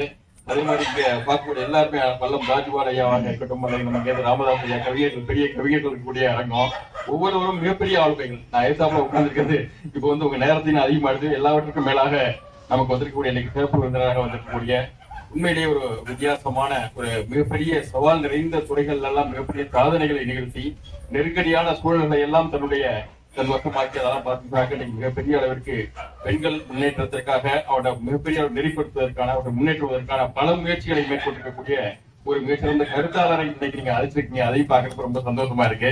ஏன்னா நிறைய பார்த்துருக்கேன் அவனோட பல்வேறு பணிகளை. நான் பள்ளிக்கூடங்களுக்கு ஒரு டான் பாஸ்கோட பிடிஏ டிரைவரா இருந்த போறப்ப பூரா இவங்க பிள்ளைய பார்க்கறதுக்கு அங்க வருவாங்க, அங்க நின்று இருப்பாங்க, பார்த்துருப்போம் அந்த பிள்ளைங்களை எப்படி வளர்க்குறாங்கன்னு. என்னுடைய பையனை கூட இன்னைக்கு யூபிஎஸ்சி சிவில் சர்வீஸ் ப்ரிப்பேர் பண்ணிட்டு இருக்காங்க. 2வது பையன். முதல் பையன் 15 மருத்துவராக தஞ்சாவூர்ல இருக்கக்கூடிய நகர மருத்துவமனையில் மருத்துவராக அலுவலராக இருக்கான். அநேகமா ராஜமாணிக்கம் சொல்லியிருப்பாங்க. வரக்கூடிய பிப்ரவரி 6ஆம் தேதி அவருடைய திருமணமும் நடைபெற இருக்கிறது. நம்ம ராஜ்குமார் பழனி மாணிக்கத்தோட தம்பி ராஜ்குமாரோட பொண்ணை தான் தம்பிக்கு முடிச்சிருக்கிறோம். சிஎம் தலைமையில முதலமைச்சர் தலைமையில அந்த கல்யாணம் நடக்க இருக்குது.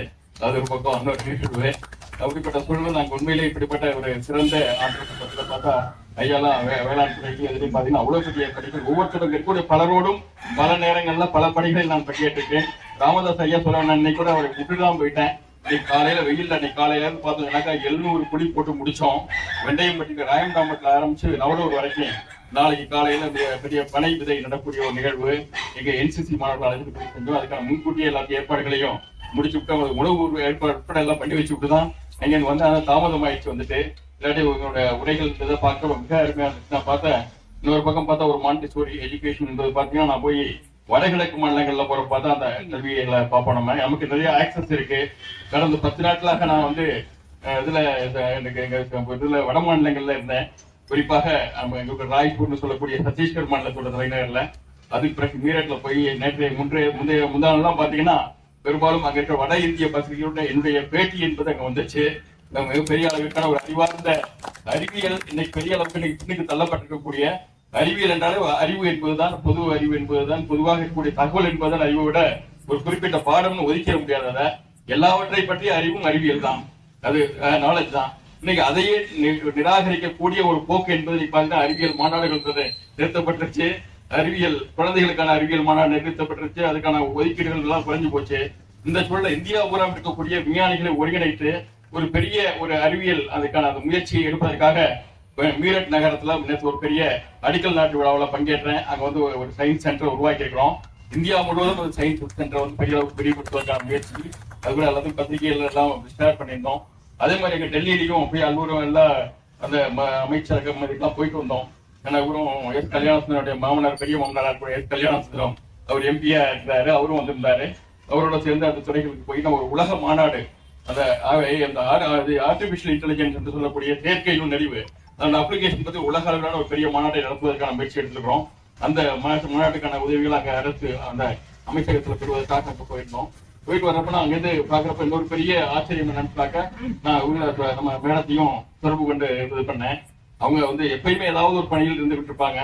அந்த வகையில் அவங்களும் சென்னையில இருந்து வந்தாங்க, சேர்ந்து வந்தோம். நான் டெல்லியில இருந்து கிளம்புறப்ப பார்த்தா உடனே பெரியார்ல இருந்து நிறைய போன் ஏர்போர்ட்ல நுழையிறப்ப சார் நல்லா இருக்கீங்களா, பத்திரமா இருக்கீங்களா, கார் குண்டு வெடிச்சிருச்சு அப்படின்னு சொல்லி கேட்டாங்க. அப்பதான் ஒரு மணி நேரம் முன்னாடி தான் அந்த இடத்துல எடுத்து கார் தாப்போம். அநேகமா விசாரணை கூட்டம் நம்மளையும் கூப்பிடணும். அப்படிப்பட்ட இடம் அந்த இதுல அதே மாதிரி அது முடிச்சுட்டு இங்க வர்றோம். கார்ல வந்துட்டு இருக்கோம். எழுத்தாவில பார்த்தா அந்த பெரிய கேஸ் டேங்கர் வெடிச்சுட்டு இருக்குது. எங்களுக்கு முன்னாடி வெடிச்சுட்டு இருக்குது. ஒரு பெரிய திரளை அங்கேயும் கொண்டு இங்கேயும் கொண்டு வெடித்தல் அப்படி வந்துட்டு இருந்தோம். உண்மை ஒரு பெரிய முக்கியமான விஷயம் அழகமான நகரில் நான் பார்க்கக்கூடிய விஷயம் என்னன்னாக்க ஐயா அவர்கள் பலமுறை ஐயா ராஜேந்திரன் ஐயா பேரை போட்டிருந்தீங்க. மிகப்பெரிய மிகப்பெரிய அறிவார்ந்த ரொம்ப அன்பானவர். அவர் பெரிய அளவுக்கு பல நேரங்கள் நம்ம வழியை நடத்தியிருக்கிறார். இங்க கூடிய நம்ம அப்ப ஐயா பரசுராமன் ஐயா கூட போய் நாங்க நிறைய பணிகளுக்கு ஒன்னா இணைஞ்சு செஞ்சிருக்கிறோம். நல்ல பணிகளை செஞ்சிருக்கிறோம். அந்த வகையில் ஐயா ரொம்ப பெரிய அளவுக்கு அவங்க மக்கள் தானே மக்கள் பேரனை வளர்த்தக்கூடிய விதமா நல்லா இருக்கும். அப்படி இவங்களும் இன்னைக்கு வந்து மிகச்சிறந்த ஒரு முன்னுதாரணமான ஒரு பல தொழில் முனைவை வைக்க அவங்களும் பெரிய அளவுக்கு போராட்டி வெற்றி பெற்றிருக்கிறாங்க. வெற்றி பெற்றது மட்டுமல்ல, இப்பயும் அவங்களுக்கு கல்வியில் ஒரு தனியாத தாகம், இலக்கியத்தில் தனியாத தாகம். சமீபத்தில் ஒரு நிகழ்ச்சியில பேசும்போது கேட்டேன், எப்படி இப்படி பேச முடியாது பிரசன்ஸ் ஆஃப் மைண்ட் பாத்தீங்கன்னா ஒவ்வொன்றும் அவ்வளவு ஷார்ப்பா வந்து விடுவோம். அந்த வகையில சிறப்பானது சொல்லுவோம். அறிவினால் நம்ம சொல்றதுன்னா அறிவின் பயன் என்ன என்று சொன்னாங்க. நம்ம பெற்ற அறிவின் பயன் என்ன, மற்றவங்களுக்கு பயன்படுன்னு சொல்லுவோம். அந்த வகையில நம்ம அந்த வகையில் மிக சிறப்பான ஒரு முயற்சியை நம்ம எடுத்துக்க ரொம்ப மகிழ்ச்சியா இருக்கு. தந்தையார் பெயரை சொல்ல சொன்னாங்க. என் வெங்கடாஜலம் சொல்லிட்டு சிபிஎம் மிகப்பெரிய தலைவராக இருந்து தியாகியாக அவர் பலரால் தெரியும் நமக்கு. அப்ப ஒரு அங்க இருக்கக்கூடிய உழைக்கக்கூடிய மக்களுக்கு, ஏழை எளிய மக்களுக்கு எல்லாத்துக்கும் என்ன சொல்லப்படாக்க நம்ம சென்னைக்கு போனப்ப நம்ம வசுந்தரா தேவின்னு சொல்லக்கூடிய பள்ளி கல்வித்துறையுடைய தேர்வுத்துறை இயக்குனர் அந்த சீட்ல உட்கார்ந்தாங்க. நான் எங்கேருந்து வரீங்க? நாங்க ராயம்டாம்பட்டில இருந்து இருந்தேன். ராயம்டாம்பட்டினா யார் மாதிரி அப்பா பேர் சொல்லி கேட்டாங்க. அவங்க பையன் தான் சொல்லி பேரை சொன்னேன். பேரெல்லாம் சொல்ல என்வின்னு சொன்னேன். அவர் இல்லைன்னா அந்த சீட்ல நான் உட்கார்ந்துருக்க முடியாது. இன்னைக்கு இந்த சீட்ல உட்கார்ந்துருக்கிறதுக்கு அவர் கொடுத்த 2 ஏக்கர் நிலம் தான் எங்களுக்கு இன்னைக்கு உட்கார வச்சிருக்குன்னு சொல்லி அந்த பகுதியில் இருக்க அத்தனை பேருக்கும் அத்தனை குடும்பத்துக்கும் நிலத்தை கொடுத்தது மட்டும் இல்ல, அந்த கிராமத்தை முதல் கிராமம் இப்பதான் நம்ம சமத்துவப்படுத்த பத்தி பேசுறோம். ராயம்டாம்பட்டியை பத்தி பெரியார் மணியம்மை அமெரிக்கன் கடவுள்லாம் ஆய்வு பண்ணாங்க.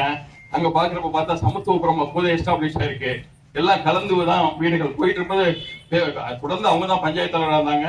போயிட்டு இருக்கும்போது யார் வீடு கேட்டாலும் யார் இடம் கேட்டாலும் உடனே அந்த இடத்துல எடுத்துக்க கணக்கு கூப்பிடு கும்பிடாவிட்ட உடனே அவருக்கு அது பட்டா அவங்க என்னென்ன ஏற்பாடு பண்ணுங்கன்னு சொல்லிட்டு அப்படியே போயிட்டு இருந்தாங்க.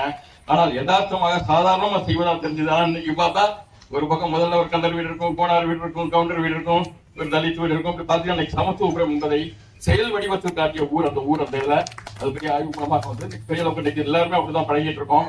வட மாநிலங்கள் போனப்ப ஒரு அகில இந்திய மாநாட்டில் பங்கேற்கிற போது மிகப்பெரிய நெஞ்சை உறுத்திய ஒரு விஷயம் என்னன்னாக்க, அந்த மாநாட்டில் பேசிய விஸ்வ பாரதி அமைப்பினுடைய அகில இந்திய தலைவர் அவர் சொன்னாரு, முழுக்க முழுக்க சமஸ்கிருதம் தான் மிக சிறந்த மொழி, அதுதான் பாரம்பரியமான மொழி, பழமையான மொழி, அந்த மொழிக்கு அந்த மொழியினுடைய பகுதி தான் அது இந்தியாவில் இருக்கக்கூடிய அத்தனை மொழிகளும் அப்படின்னு சொல்லி ஒரு கருத்தை ஒரு முன் வச்சார். அப்புறம் நான் நேரடியாக அங்கேயே நான் ஆர்கியூ பண்ண வேண்டியிருந்ததை வந்து நமக்கு திராவிட மொழிகள் இருக்கக்கூடிய அந்த தனித்தன்மை, அது குறிப்பாக தமிழுக்கு இருக்கக்கூடிய தனித்தன்மையை பற்றி எல்லாம் பேசி இன்னும் சொல்லப்படும். நீங்க சொன்னதை விட பழமையான மொழி தமிழ் மொழி, அது ஒரு பாரம்பரியம் இருக்குன்னு ஒரு பின் வாங்கி நானும் திருக்குறள் எல்லாம் படிச்சிருக்கிறேன் நான் அப்படின்னு சொல்லி ஒரு இது இருந்துச்சு. இருந்தாலும் ஒரு எம்பராசிங் சிச்சுவேஷன் தான் உங்களுக்கு அந்த மாதிரி ஒரு அகில இந்திய விஞ்ஞானிகள் மாநாட்டில் நம்ம பேச வேண்டியிருந்தது. அதனால நம்ம உண்மையிலேயே நீங்க சிறப்பாக இந்த அம்மா நடத்தி கொண்டிருக்கக்கூடிய அம்மா அவர்களை பாராட்டணும் நிச்சயமா. ஏன்னா அறிவினால் ஆகுவதென்றோ பிரீதி நோய் தன்னோய் போற்றாக்கரை என்று சொல்வது போல அப்படி நம்முடைய அறிவின் பயன் எல்லோருக்கும் கிடைக்க வேண்டும் என்பதை இந்த நூலகம் சிறப்பாக செய்து கொண்டிருக்கிறது. குறிப்பாக இதுக்கு இந்த பக்கம் அந்த நூலகம், அந்த பக்கம் அறிவுசார் மையம் ஐயா அவர்கள் மிக சிறப்பாக குறிப்பிட்டார்கள். கூட போயிட்டு தான் வந்தேன். 267 மாணவர்கள் இன்னைக்கு வந்து படிச்சுட்டு இருக்காங்க. சென்ற வாரம் 17 பேர் நான் குரூப் 4 பாஸ் பண்ணிருக்காங்க. சென்ற வாரம் அந்த ரிசல்ட்ல அடுத்த பிள்ளை நேத்தால கேட்ட 21ஆம் தேதி தேர்வு இருக்குன்னு சொன்னாங்க. அதே மாதிரி மாவட்ட ஆட்சியர் நேரடியாக அவங்க வந்து நேற்றோட நான் வந்து டெல்லியில இருந்து வந்தோம்னா உடனடியாக பார்த்தது கமிஷனர் தான் எனக்கு போன் பண்ணியிருந்தாரு. அங்க சில வசதிகள் செஞ்சு கொடுக்கறதுக்காக நேற்று அசூரன்ஸ் கொடுத்துருக்காங்க, செஞ்சு கொடுக்குறேன் இருக்காங்க. அப்படி பாத்தீங்கன்னா மிகச்சிறப்பாக ஒரு 21 கம்ப்யூட்டர் இருக்கு, எல்லாம் வைஃபை. காலையில் 8 மணிக்கு திறந்து மாலையில் 8 மணி வரைக்கும் ஐயாக்கெல்லாம் சண்டை போட்டு தான் அந்த டயத்தை வாங்கியிருக்கோம். அந்த கல்லூரியில நாங்க கேட்ட 6 மணிக்கு நீங்க 8 மணி வரைக்கும் கேட்கறீங்களேன்னு ஸ்பெஷல் பெர்மிஷன் வாங்கி தான் நடத்திட்டு இருக்கோம். இப்பயும் பிள்ளைங்க இருப்பாங்க 8 மணிக்கு மேல கூட உட்காந்து படிக்க ரெடியா இருக்கிறாங்க. தமிழ்நாட்டில் இருக்கக்கூடிய பிள்ளைகள், குறிப்பாக தஞ்சாவூர் மாவட்டத்தில் இருக்கக்கூடிய பிள்ளைகள் இதற்கு முன்னாடி அந்த வாய்ப்புகள் இல்லாம இருந்தாங்க. நம்ம டிஆர்ஓ ஜெயராஜன் சார் சொன்னாரு, தஞ்சாவூர் மக்களை பார்த்தா கோபம் வருது சார் அப்படிங்கிறது. ஏன்னு கேட்டோம், இல்ல வந்து என்னதான் வாய்ப்புகளை உருவாக்கி கூட பயன்படுத்திக்க மாட்டாங்க.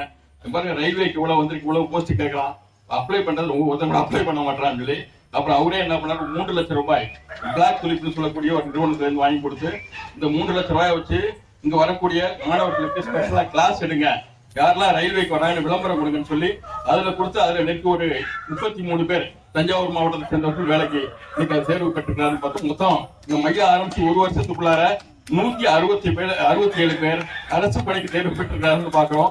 ஒரு பைசா கூட செலவு இல்லை யாருக்கு. ஒரு அந்த தண்ணீர் வசதிக்கு நம்ம தான் பண்ணி கொடுப்போம். ஃபுல்லா அங்க பிரசன்டேஷன் ஆன்லைன் கிளாஸ் எடுத்துட்டு இருக்கோம். அதே மாதிரி ரெகுலர் கிளாஸ் எடுத்துருக்கோம். வீக்கெண்ட் இன்னொரு முக்கியமான விஷயம் என்னன்னா கியூரியோ சயின்ஸ் ஒரு ப்ரோக்ராம், இந்தியாவிலே முதன்மையான ப்ரோக்ராம். மத்திய அரசாங்கம் மாநில அரசு அது மாடலாவே கொடுத்திருக்கோம். குழந்தைகள் 6ஆம் வகுப்புல இருந்து 9ஆம் வகுப்பு படிக்கக்கூடிய மாணவ செல்வங்கள் குழந்தைகளை ஞாயிற்றுக்கிழமைகள் அங்க வர வச்சு அவர்களுக்கு சிறப்பாக நிறைய பார்த்தீங்கன்னா எக்ஸ்பெரிமெண்ட்லாம் நம்மளே செஞ்சு செய்ய சொல்லி அவர்களை கற்றுக்க சொல்லி அந்த மாடலை வீட்டுல பெற்றோரோட சேர்ந்து செய்ய சொல்லி மறுபடியும் அந்த சின்ன குறும்படமாக்கி கொண்டாந்து பிரசன்ட் பண்ண சொல்லி அப்படி எல்லா அறிவையும் ஒரே நேரத்தில் அவர்களுக்கு கூட்டக்கூட படிக்கிறத அந்த பிள்ளைங்க காட்டக்கூடிய ஆர்வம் ரொம்ப ஆச்சரியமாக இருக்கு. நம்மாழ்வார் ஐயாவோட இளங்காட்டுல இருந்து உஞ்சினில இருந்து கூட பிள்ளைங்க வந்து படிக்க ஞாயிற்றுக்கிழமை பெற்றோரோட வந்து உட்கார்ந்துக்கிறாங்க. அப்படிப்பட்ட ஆர்வம் குழந்தைகள்கிட்ட முன்னுக்கு வரணும்ன்ற ஆர்வம் என்பது பெரிய அளவுக்கு வாய்ப்புகளை உருவாக்கி கொடுக்கணும். அந்த வாய்ப்புகள் இருக்கிறது என்பதை எல்லாம் சொல்ல வேண்டிய அவசியம் இருக்கிறது. அந்த வகையில் நிச்சயமாக இன்றைய அமர்வு என்பது நாங்க வந்து நம்ம தொடர்ந்து வருவதற்கான மேக்சிமம் முழுமையான முயற்சிகளை நான் மேற்கொள்றேன். எல்லா நாளும் எல்லா நிகழ்வுகளுக்கும் வர்றேன். அந்த வகையில் இந்த கிடைக்கக்கூடிய வாய்ப்பு உங்களுக்கு சந்திக்க கிடைத்த வாய்ப்பு மிகப்பெரிய வாய்ப்பு. கவிஞர் பார்த்துக்கிட்டே இருக்கிறாரு. நம்ம தான் எப்படி கவிதை ஒரு கவிதை போடாத நாளே கிடையாது.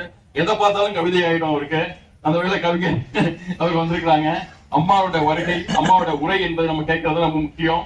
என்றால் மிகப்பெரிய வழிகாட்டியாக பெண்களுக்கு மட்டுமல்ல இளைஞர்களுக்கு மற்ற எல்லாரும் கல்வியாளர்களுக்கு மிகப்பெரிய வழிகாட்டியாக மிகப்பெரிய நட்புக்கு இலக்கணமாக விளங்கக்கூடிய ஒரு நண்பர்களை பற்றி தான் தெரியும். அந்த அதனுடைய இலக்கணமாக விளங்கக்கூடிய அம்மாவோட பேச்சை கேட்கணும். அந்த வகையில் செகண்ட் பார்ட் உண்டா? சரி. அந்த வகையில ஐயா அவர்கள் மிக சிறப்பாக ஒருங்கிணைத்து கொண்டிருக்கிறார்கள். யார்கிட்ட கொடுத்து பேசணும் அந்த வகையில பெரியவங்க எல்லாத்துக்கும் நீங்க என்ன மத்த எல்லாரும் பேசணும் நிறைய சொல்லி நம்ம இன்னொரு அக்கேஷன்ல நிறைய நம்ம பேசுவோங்கிற முறையில உங்களுக்கு வாய்ப்பு கொடுத்த அனைவருக்கும் நன்றி சொல்லி கவிஞர்களுக்கு எல்லாம் நன்றி சொல்லி பெரியவருக்கெல்லாம் நன்றி சொல்லி முடிச்சுக்கிறேன். நன்றி, வணக்கம். இன்றைய சிறப்பு விருந்தினர் உரையானது என்னை பொறுத்தவரையில் ஒரு ஆற்றலுக்காக அமைந்த ஒரு உரை. மிகச் சிறப்பாக மெல்ல பொறுமையாக அந்த ஒரு முன்னுரையோடு ஒரு கவிதை நடையில அவங்களுடைய பேச்சோட சாராம்சத்தை முன்னாடியே சொல்லிட்டாங்க. அதுக்கப்புறம் ரொம்ப குடும்பத்திலிருந்து சமுதாயத்துல இருந்து அப்படியே படிப்படியா அழகா சொன்னாங்க.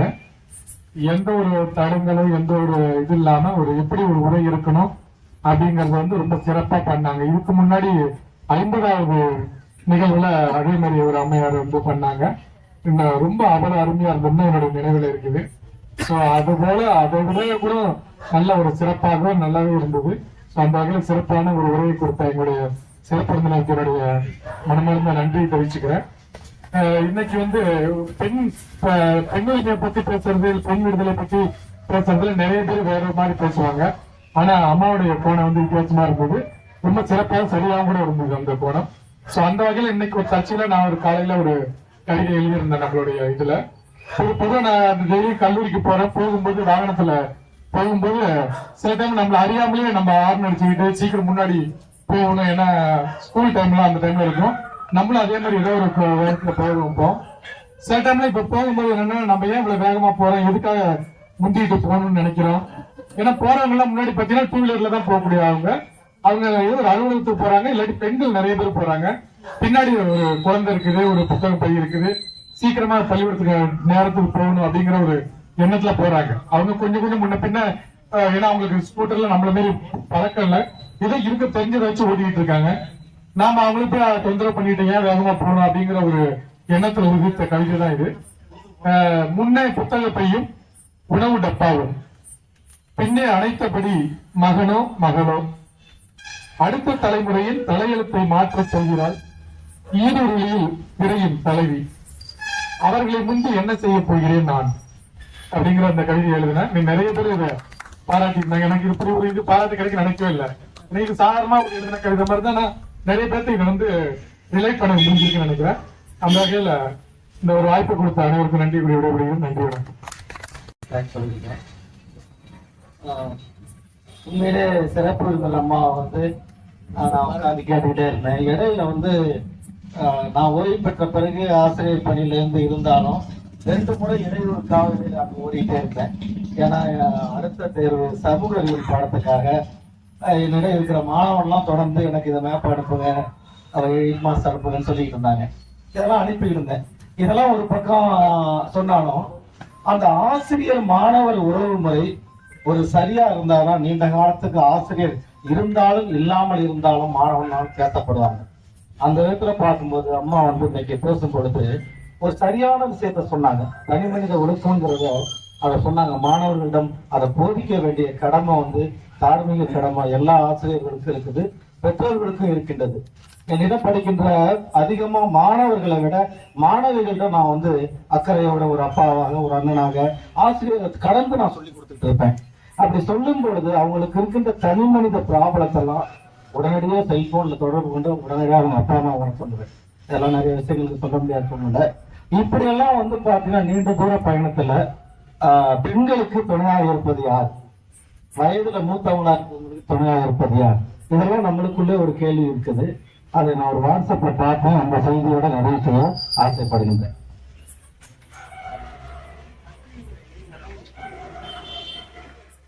உங்கள் வாழ்நாள் முழுவதற்குமான உங்களுடைய வாழ்க்கை துணையார், உங்கள் வாழ்நாள் முழுவதும் உங்களுடைய வாழ்க்கை துணையார் அம்மாவா, அப்பாவா, மனைவியா, மகனா, மகளா, கணவனா, நண்பர்களா, இதில் ஒருவரும் இல்லை.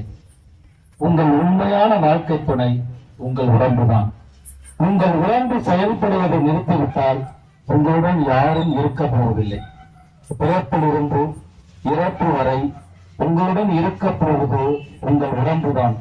உங்கள் உடம்புக்காக நீங்கள் எவ்வளவு பொறுப்புணர்வுடன் இருக்கிறீர்களோ அந்த அளவுக்கு உங்கள் உடம்பு உங்களை பார்த்துக் கொள்ளும்.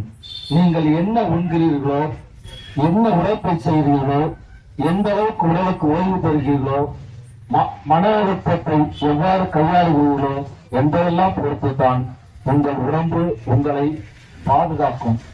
உங்கள் உடம்பு மட்டும்தான் நீங்கள் வாழும் வரை நிலையான உங்களுக்குரிய விலாசம் என்பதை ஞாபகத்தில் வையுங்கள். உங்களை தவிர வெளியாட்கள் வேறு யாரும் உங்கள் உடம்பிற்கு பாதுகாப்பாக இருக்க முடியாது என்பதை ஞாபகத்தில் வையுங்கள்.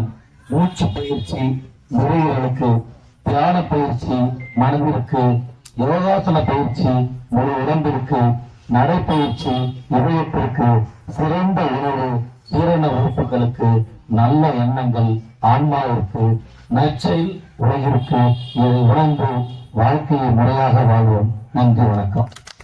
இங்கே இந்த லைக்பூர் அமர்வுல இருந்து ஒரு சிறப்பு என்னன்னா, சாதனையாளர்களை கூப்பிட்டு பேச வச்சுட்டு சாமானியனை வச்சு விமர்சனம் பண்ணுவாங்க. அது வந்து சாமானியர்களோட விமர்சனம் தேவை அப்படிங்கிறதா. ஏன்னா சாதனையாளர்களுக்கு அது ரொம்ப ஊக்கம் அமையும். அந்த வகையில வந்து அம்மாவுடைய கல்விப்பணி ரொம்ப பாராட்டக்கூடியது, போற்றக்கூடியது. ஏன்னா ஆரம்ப காலத்துல வந்து நம்ம இந்தியாவில் வந்து ஜோதிகா பூலே அவங்க சொல்லுவாங்க. ஏன்னா அவங்க ஆசிரியரா வந்து பெண் படிக்கக்கூடிய கூடாத காலத்துல வந்து படிக்கிறதுக்கு அவங்க வீட்டுக்காரர் அவங்க தான் இது பண்ணாங்க. அவங்க போகும்போது ஒரு ட்ரெஸ் போட்டு போவாங்களாம், வரும்போது ஒரு ட்ரெஸ் எடுத்து உள்ள பையில ஒரு ட்ரெஸ் எடுத்துப்பாங்களாம். என்ன காரணம்னா இவங்க போற வழியில எல்லாம் என்னென்ன கிடைக்குதோ அதெல்லாம் வச்சு அடிப்பாங்களாம். அவங்க உள்ள போய் கிளாஸ் ரூம்ல மறுபடியும் இந்த ட்ரெஸ் எல்லாம் மாட்டிட்டு அவங்க வந்து மறுபடியும் ஸ்கூல்ல குழந்தைங்களுக்கு சொல்லி கொடுத்து வருவாங்களாம். அது மாதிரி அவங்க வந்து மகாத்மா பூலே, ஜோதிபா பூலே அவங்க ஆசிரியர்கள் அந்த காலத்துல சிறந்த ஆசிரியர் வழிகாட்டி அப்படின்னாலும் அவங்க அந்த அம்மாவை தான் சொல்லணும். ஸோ அது மாதிரி இவங்க வந்து கல்வி பணியில ஒரு மகத்தான சேவை செஞ்சுட்டு இருக்காங்க. நிச்சயமா மனந்திருந்து பாராட்டுகிறேன். அப்புறம் ஒரே ஒரு மாற்று கருத்து இருக்கு, அதை சொல்லணும். என்ன அப்படின்னா எல்லாருமே 11 மணிக்கு போறோம், ஒரு பொண்ணு கார்ல பேசிட்டு இருக்கு அப்படிங்கறத மட்டும்தான் ஹைலைட் பண்றாங்க. அந்த பையன் அதுக்கு பொறுப்பு இல்லைங்கிற மாதிரி சொல்றாங்க. வீட்டுல பசங்களும் இத்தனை மணிக்கு எங்க போறீங்க, என்னப்பா பண்ற அப்படிங்கிற கேள்வியை வீட்டுல இருந்து ஆரம்பிக்கணும். இது பொண்ணுக்கு மட்டும் பொறுக்கிற விஷயம் கிடையாது, பசங்களுக்கும் அது பொறுக்கணும். வீட்டுல பசங்களை கேள்வி கேட்கணும். பையன் எத்தனை மணி வேணாலும் போனா எப்ப வேணாலும் வரலாங்கிற அந்த மைண்ட் செட் ஆண்மை அழிய வேண்டும். தந்தை பெரியார் சொன்னது பெண்மை வாழ வேண்டுங்கிறதோட ஆண்மை அழிய. அதனால நிச்சயமா அம்மா சொல்ற அனைத்து கருத்துக்களையும் நன்றியோடு ஏற்று வாய்ப்புக்கு நன்றி விடைபெறுகிறேன். நன்றி. அம்மா உள்ளிட்ட அவையோர் அனைவருக்கும் முதலில் வணக்கம். நேரம் குறைச்சலா இருக்கு. அம்மா சொன்னது ரொம்ப ஏற்கக்கூடிய கருத்து. நான் வந்து ஒவ்வொரு ஸ்கூல்லையும் போய் பேசும்போது அந்த கருத்தை நான் வலியுறுத்தியிருக்கேன். 3 பாயிண்ட் தான். 1, தனித்துவம் பெண்ணுக்கு இருக்கணும். எப்பன்னா அந்த 8 மணிக்கு, அதுதான் அவங்க சொல்லணும் தனித்துவம். 2, நகை.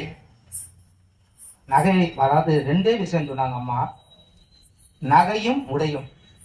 இது வந்து பார்க்குறவங்க எல்லாருக்குமே தெரியும். இதுக்கு கோர்ட்டுக்கெல்லாம் கூட போயிட்டுலாம் வந்திருந்தாங்க கிட்டத்தட்ட ஒரு 2 வருஷத்துக்கு முன்னாடியெல்லாம். ஆடை என்பது ரொம்ப ரொம்ப மிக மிக முக்கியமான ஒன்று. இன்னைக்கு கூட சீரியல் ஒன்று ஓடிட்டு இருக்கு, சின்ன மருமகள். அதில் கூட சொல்லுவார், அந்த கதாநாயகன் ஒருத்தர் சொல்லுவார், அந்த அம்மா வந்து ஓடுவாங்க, இந்த மாதிரி அம்மா கூட்டுன்னு உடனே ஓடுறான் பாரு அப்படிம்பாங்க. அந்த தண்ணியெல்லாம் குடிக்கிற தண்ணியெல்லாம் விட்டுட்டு அந்த அளவுக்கு ஆண்கள் இருக்கிறாங்க. ஆனா அதே டயத்துல பெண்கள் பத்தி ரொம்ப விவரமா அவங்க சொன்னாங்க. இந்த டயத்துல அந்த பெண்களை பத்தி சொல்லக்கூடிய தைரியம் அவங்களுக்கு இங்க இருக்குன்னா அவங்க மட்டும் தான் பேசணும். நம்ம பேசணும்னா நம்மளை வந்து தவறா ஏதாவது பேசிடுவாங்க. ஆனா அந்த கருத்தை மிக அழகா சொன்னாங்க. நகை போட்டுட்டு வர்றதுலதான் இன்னைக்கு ஒரு விபத்து நடந்தது. இன்னைக்கு டிவியில கூட போட்டான். அந்த பெண்ணை வந்து இன்ஸ்டாகிராம்ல பண்ணிட்டு அவங்க கூப்பிட்டு போறாங்க. லவ் இருக்கிற அப்பர்ல போறாங்க. ஆனா அவன் என்னாச்சுன்னா இன்னொருத்தர் வரவழைச்சு நகையை வந்து கழுத்துல இருந்து அடிச்சுட்டு போயிடுறாங்க. அந்த பொண்ணு மிகவும் தைரியமானவர். தன்னுடைய அக்காவெல்லாம் கூப்பிட்டு சொல்லிட்டு சாட்டை முடிச்சிட்டு அக்காவெல்லாம் கூப்பிட்டு சொல்லிட்டு நேராக போய் கம்ப்ளைண்ட் பண்ணிடுறாங்க. அவனை இன்னைக்கு ரிமாண்ட் பண்ணிடுறாங்க. காரணம் அந்த நகை. நான் ஒருத்தவங்க போய் பார்க்க போகும்போது நகை இல்லாம போனா ஆடம்பரமான உடைகள் அணியட்டும் வேண்டாம் சொல்ல. ஆனா அதை இலைமறைவு காய்மறைவு கூட அவங்க போனாதான் அதுல நல்லவைகள் இருக்குங்கிறத மிக தெளிவா சொன்னாங்க. அது விஷயமாக இப்ப கோவில் சம்பவத்துலாம் காரெல்லாம் எல்லாம் சொன்னாங்க. அது மிகவும் மருந்தக்கூடிய விஷயங்கள். அதற்கு காரணம் என்னன்னா தனித்துவம் தான். அவங்க தனிமையில போய் அந்த இடத்துக்கு போக வேண்டிய அவசியம் கிடையாது. அந்த தனித்துவம் மிக மிக பெண்களுக்கு குறைத்தலான நேரத்துல இருக்கணும். அதை மட்டும் அம்மா போற இடத்துல கொஞ்சம் சொன்னீங்கன்னா தனித்துவம் வந்து அவங்களுக்கு கூடாதுங்கிறது தான் என்னுடைய கருத்து. அதை நிச்சயமா ஒரு பெண்கள் வந்து முன்னேறதுக்கான ஒரு கவிதை நான் படிச்சுக்கிறேன்.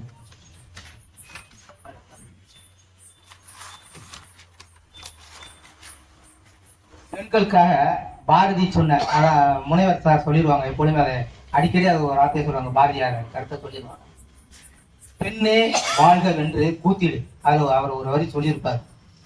பெண்ணே வாழ்க வென்று கூத்திடு, பெண்ணே நீ ஒரு பதுமை இல்லை, பெண்ணே நீ ஒரு பதுமை இல்லை, கருவறை சூழ் சுமை கொண்ட உத்தமி, கருவறை சூழ் சுமை கொண்ட உத்தமி, தொப்புள் கொடி நாடி தந்த உயிர் நீ, தொப்புள் கொடி நாடி தந்த உயிர் நீ, பிள்ளை ஈனும் தாய்மை கொண்டவள், பிள்ளை ஈனும் தாய்மை கொண்டவள், பெண்ணை பெற்றவள் பொறுமும் காலத்திலே, பெண்ணை பெற்றவள் பொறுமும் காலத்திலே, மண்ணை ஆளும் வையம் பெற்றவள், மண்ணை ஆளும் வையம் பெற்றவள், வேங்கை வந்தன வேலு நாச்சியாரும் உண்டு, வேங்கை வந்தன வேலு நாச்சியாரும் உண்டு, அயலகம் பயின்ற மருத்துவர் முத்துலட்சுமியும் உண்டு, அயலகம் பயின்ற மருத்துவர் முத்துலட்சியும் உண்டு, அரசனுக்கும் நீதி உரைத்த சிலம்பவள் நாயகி,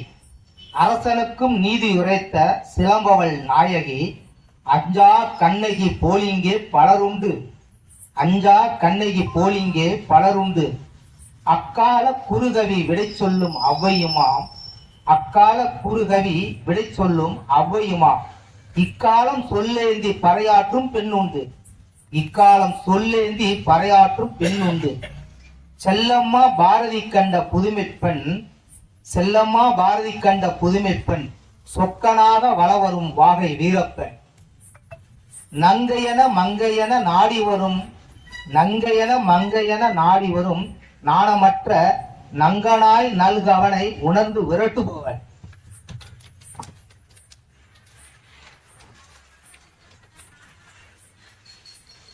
பெண்ணென்ற பெருமையில் கல்வியில் உயர்ந்தவள், பெண்ணென்ற பெருமையில் கல்வியில் உயர்ந்தவள், ஆணாதிக்கும் கூடாதென ஆக்கம் கொண்டவள், ஆணாதிக்கும் கூடாதென ஆக்கம் கொண்டவள், அன்பென்னும் போர்வையை அகத்தில் வைத்தவள், அன்பென்னும் போர்வையை அகத்தில் வைத்தவள், இன்ப உறவால் இனியவனின் இதயமானவள், இன்ப உறவால் இனியவனின் இதயமானவள், துன்பம் துளவி நீங்க சிந்தையாகியும், துன்பம் துளவி நீங்க சிந்தையாகியும், துயரம் சொந்தம் கொள்ள வழியாகியும், வாழ்வியல் வளம் கண்டு வளமான வளம் தரும், வாழ்வியல் வளம் கண்டு வளமான வளம் தரும், வாழ் பெண்ணே வாழ்கவென நாம் கூத்திடுவோமே, வாழ் பெண்ணே வாழ்கவென நாம் கூத்திடுவோமே. நன்றி, வணக்கம். வணக்கம். அம்மா அவர்களின் பேச்சு பெண்மையை பற்றி ரொம்ப சிறப்பாக சொன்னாங்க. எல்லா பெண்களையும் விட ரொம்ப சிறப்பா பேசுறப்ப அம்மாவின் பேச்சை கேட்டுக்கிட்டு இருக்கப்ப எனக்கு ஒரு சிந்தனை வந்தது. பெரியாரின் கொள்கை அம்மாவின் பேச்சில் இருந்தது. பெண் ஏன் அடிமையானார்?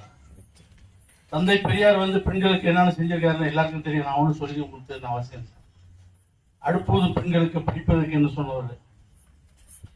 அதே மாதிரி எல்லா துறையிலும் பெண்கள் நீங்க மேல வந்திருக்காங்க. 33% இடஒதுக்கீட்டுல பார்க்க போனா இன்னைக்கு நம்ம 50 பேர் உட்காந்து அம்மா தலைமையில உட்காந்துருக்காங்க பாருங்க. அதுவே ஒரு பெரிய சந்தோஷம் தானே நமக்கு. அது இத்தனை ஆளுமையோட இத்தனை கல்வி நிறுவனங்களை அவங்க வகிச்சுக்கிட்டு ரொம்ப ரொம்ப சந்தோஷமா இருக்கு. ரொம்ப பெருமையா இருக்கு. ரொம்ப பெருமையா இருக்கு. உங்களோட நிகழ்ச்சியில இன்னைக்கு நீங்க இங்க முதல்ல தலைமையேற்று கலந்துகிட்டதுலயும் உங்களுடைய பேச்சை கேட்கறதுக்கு ரொம்ப சந்தோஷமா இருந்தது. அதே போல இந்த வாசகர் வட்டத்தை நடத்தி கொண்டிருக்கிற ஐயா தனபால் அவர்கள், ராஜமாணிக்கம் அவர்கள், எல்லாருக்கும்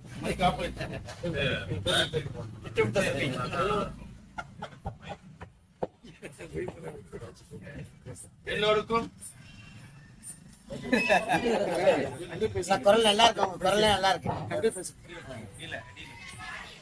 எல்லோருக்கும் வாய்ப்புக்கு நன்றி.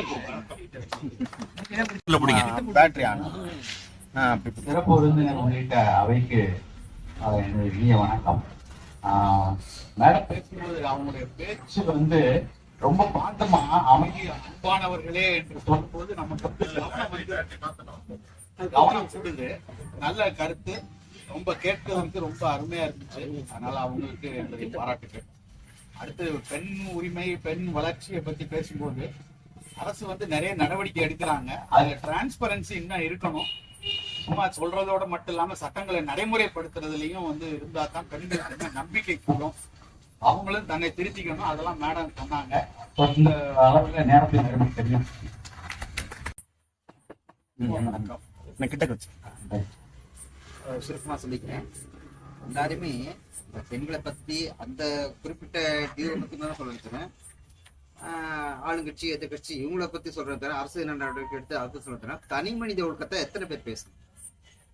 எதுவா இருக்கட்டும், ஏதோ ஒரு இன்சிடென்டா இருக்கட்டும், எடப்பாடியும் ஸ்டாலினும் பக்கத்துல இருந்து பார்க்க முடியுமா? தனி மனித ஒழுக்கம் தான் முக்கியம். இதுக்கு நம்ம முக்கியத்துவம் கொடுக்கணும்னு சொல்லி நிறைய பேர்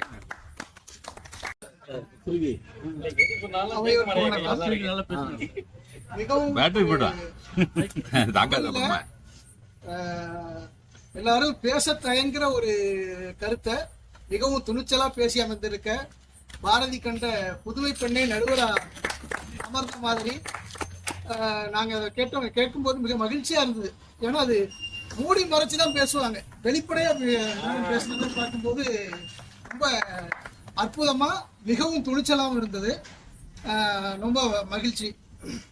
இன்னைக்கு நான் வந்து ஒரே ஒரு சின்ன விஷயத்தை மட்டும் சொல்லி அமர்ந்தலான்னு பார்த்தேன். அறிஞர் அண்ணா ஒரு வாட்டி எலெக்ஷன்ல நிற்கும் போது, தேர்தலில் நிற்கும் போது, அவருக்காக தேர்தல் விளம்பரத்துக்காக வந்த ஒரு கலைவாணர் NS கிருஷ்ணன். அறிஞர் அண்ணா எதிர்த்து நின்னது அந்த பகுதியில் இருந்த ஒரு மிக சிறப்பான ஒரு டாக்டர். அந்த டாக்டரை குறை சொல்லி அங்கே பேச முடியாது அந்த தொகுதியில். அதனால கலைவாணர் NS கிருஷ்ணன் என்ன பண்ணாருன்னு கேட்டிங்கன்னா, அண்ணாவை புகழ்ந்து பேசுறதுக்கு பதிலாக அந்த டாக்டரை பயங்கரமாக புகழ்ந்து பேச ஆரம்பிச்சிட்டார். அங்கே வந்த கட்சிக்காரவங்களுக்கெல்லாம் ரொம்ப வருத்தம். இவர் என்ன நம்ம கட்சி கூட்டத்துக்கு, நம்ம கட்சி கூட்டத்துக்கு அழைச்சிட்டு வந்தா எதிர்கட்சிக்காக பேசிக்கிட்டு இருக்காரு அப்படின்னு எல்லாரும் வருத்தப்பட்டுக்கிட்டு இருந்தாங்க. கடைசியா முடிக்கும் போது இந்த டாக்டர் வந்து ரொம்ப சிறப்பு வாய்ந்த ஒரு டாக்டர், இந்த தொகுதிக்கு அவர் ரொம்ப வேணும், இந்த தொகுதியை விட்டு நம்ம அவரை அனுப்பிட்டோம்னா இந்த தொகுதி மக்கள் வந்து பயன்படுத்த முடியாம போயிடும். இப்ப சமீபத்துல கூட இறக்க போற சமயத்துல இருந்த ஒருத்தரை கூட அவர் காப்பாத்தினாரு. அப்பேற்பட்ட திறமை வாய்ந்த இந்த மருத்துவர் இந்த பகுதிக்கு வேணும் அப்படின்னா இந்த பகுதி மக்கள் அவருக்கு வாக்களிக்க கூடாது, அவரை தோற்கடிக்கணும். அறிஞர் அண்ணா மிகச்சிறந்த அரசியல்வாதி. அவர் ஜெயிச்சு இதுக்கு போனார்னா நிச்சயமா அவர் வந்து அரசியல் ரீதியா நிறைய நம்ம மக்களுக்கு செய்யக்கூடியவர். அதனால அந்த டாக்டருக்கு வந்து டாக்டரை தோற்கடிச்சு உங்க தொகுதியிலேயே நீங்க வச்சிருந்து பயனடைஞ்சுக்கணும் அப்படின்னு சாதுரியமா பேசினாரு. அதை சமீபத்துல படிச்சேன், அதை உங்கள்கிட்ட பகிர்ந்துக்கணும்னு நினைச்சேன். நன்றி. இன்றைய சிறப்பு விருந்தினர் அனைவருக்கும் வணக்கம். இன்றைய தலைப்புல பெண்கள் வளர்ச்சியில் சமுதாயத்தின் பங்கு அப்படின்னு தலைப்பு. மிகப்பெரிய தலைப்பு.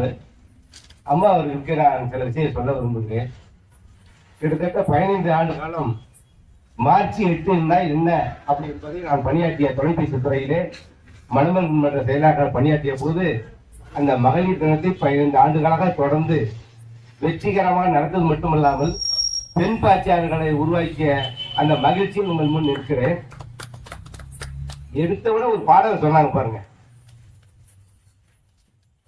அது கல்வி இல்லாத பெண்கள் கடல் நீளம் அந்நிலத்தில் புல் விளைந்திடலாம், ஆனால் புதல்வர்கள் விளைதல்னு சொன்னாங்க. அதுக்கு முத்தாய்ப்பாக ஐயா தோழர் சுகுமார் அங்க வந்திருக்காங்க. என்னுடைய இனிய நண்பர் ஜீவகுமார் வழக்கறிஞர் இருக்காங்க.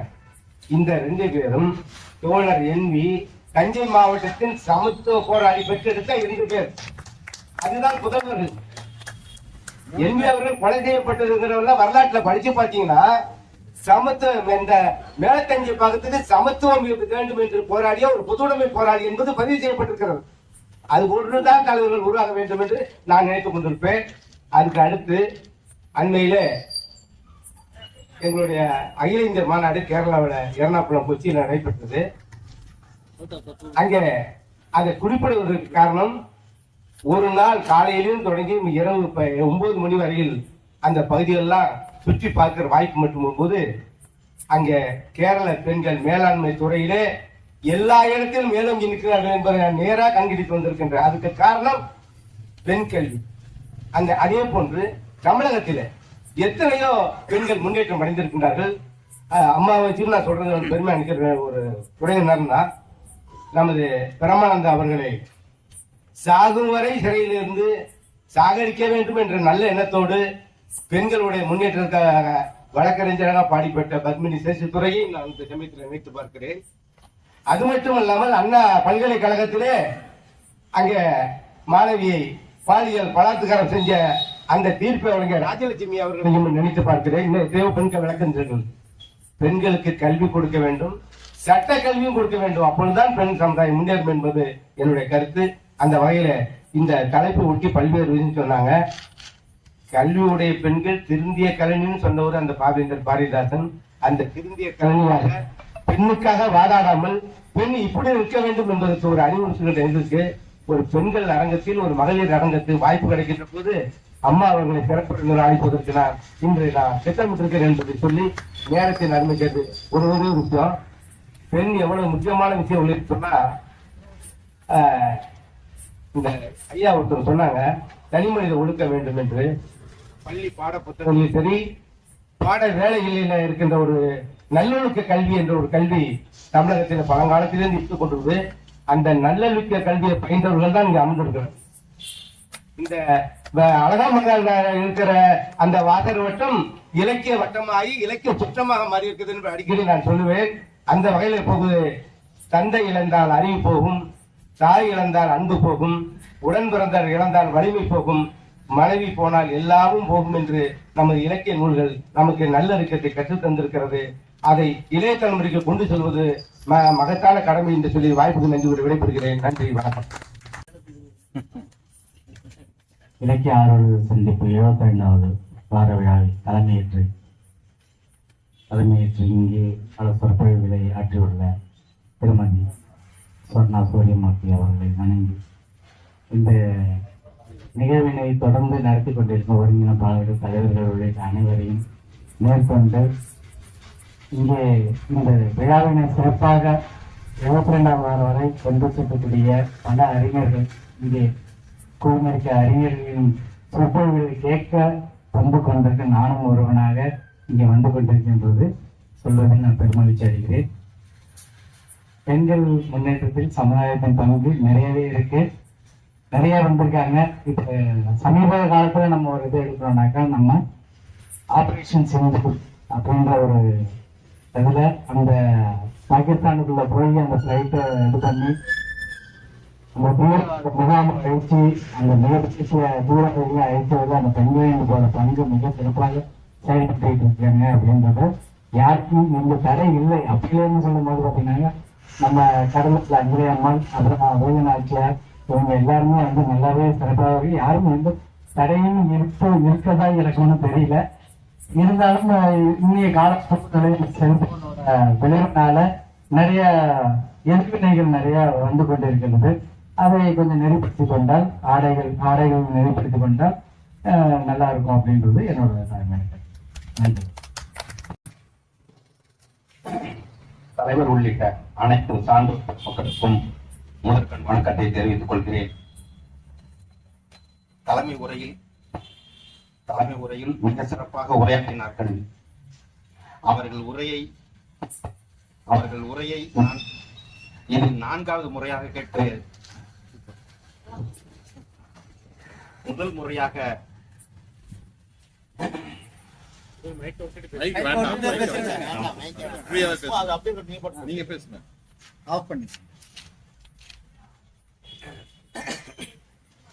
முதல் முறையாக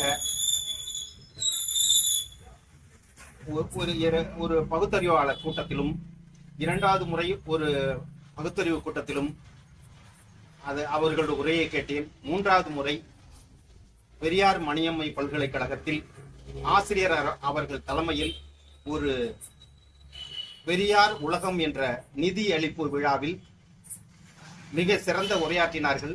அது மட்டுமல்ல, மிக அளவுக்கு அதிகமான ஒரு தொகையை அதற்கு நன்கொடையாக வழங்கினார்கள். அது நண்பருக்கும் தெரியும், ஆனா மறந்துட்டாங்க. மிகச்சிறந்த பகுத்தறிவாதி அம்மையார். இது அவர் இந்த நிகழ்வு எனக்கு அவர்கள் மேடையில் காண்பது 4வது முறை. பல்வேறு நிகழ்வுகளில் மிகச்சிறந்த உரையாற்றி இருக்கிறார்கள். பெரியாரின் கருத்துக்கள் அவர்கள் முழுவதுமாக ஏற்றுக்கொண்டிருக்கிறார்கள். அது மறைமுகமாக தெரியும். அம்மையாருக்கு என்னுடைய வணக்கத்தையும் வாழ்த்துக்களை தெரிவித்துக் கொள்கிறேன். நன்றி, வணக்கம். வணக்கங்க. வணக்கம். உண்மையிலேயே நாரால் மலர்களை இணைக்கலாம், அது மாதிரி அன்பால் நம்முடைய மனங்களை எல்லாம் இணைத்திருப்பவர் தனபாலகிருஷ்ணன். 22 மிகப்பெரிய சாதனை. ஒரு மைய நூலகத்துக்காக ஒரு தேதி வாங்கறதுக்காக பாராளுமன்ற உறுப்பினர்கிட்ட போயிருந்தோம். அவர் பார்த்தா உங்க நூலகத்தை பத்தி நிறைய கேள்விப்பட்டிருக்கீங்க, நிச்சயம் உங்க நூலகத்துக்கு வராங்கன்னு அப்படியே கட்டி பிடிக்கிட்டாரு தனபாலகிருஷ்ணன். ரொம்ப பெருமையா இருந்தது. உண்மையிலேயே இங்க நமக்கு தெரியல, ஆனா இதன அதிர்வுகள் மாவட்டம் பூராவுமே இருக்கு. நாங்க ஒரு பூ ஒரு புதருக்குள்ள இருந்தாலும் அதனுடைய வாசம் எப்படியாவது எங்கேயாவது வெளியே வந்துடும். அந்த மாதிரியான எங்கேயோ ஒரு மூலையில் நடத்தினாலும் தமிழகம் பூராவும் பேசப்படக்கூடிய நிகழ்ச்சியா இருக்கு. அதுக்காக எப்ப வழக்கம் போல தனபாலகிருஷ்ணன் ஐயா அவருக்கு நன்றி. இன்னைக்கு பேச்சு உண்மையிலேயே அசந்துட்டேன். எனக்கு ஒரு திருச்சியில இருக்காங்க பானுமதினு ஒரு வக்கீல் ஒருத்தாங்க, ரொம்ப ரொம்ப ரொம்ப ரொம்ப அற்புதம் தான். எனக்கு ரொம்ப பானுமதியை பார்த்த மாதிரியே இவ்வளவு அழகான குரல், இவ்வளவு ஆழமான கருத்துக்கள், ஒரு நீரோடை மாதிரி இருக்கும், கன்வின்சிங்கா பேசுறது, ஒரு எரிச்சல் விட்டாம இது பண்ணாம ரொம்ப இனிமையா கன்வின்சிங்கா பேசுற அந்த துணிங்கிறது ரொம்ப ரொம்பவும் பிடிச்சிருக்கு. இந்த அவை உண்மையிலேயே சுகுமாரன் ஐயாலாம் வந்தாலும் மிகப்பெரிய இப்ப அதிர்ச்சி. எல்லாமே மீரட்டுக்கு போயிட்டு வந்தாலும் சொன்னேன், இதோட தொடர்புடையதுதான்.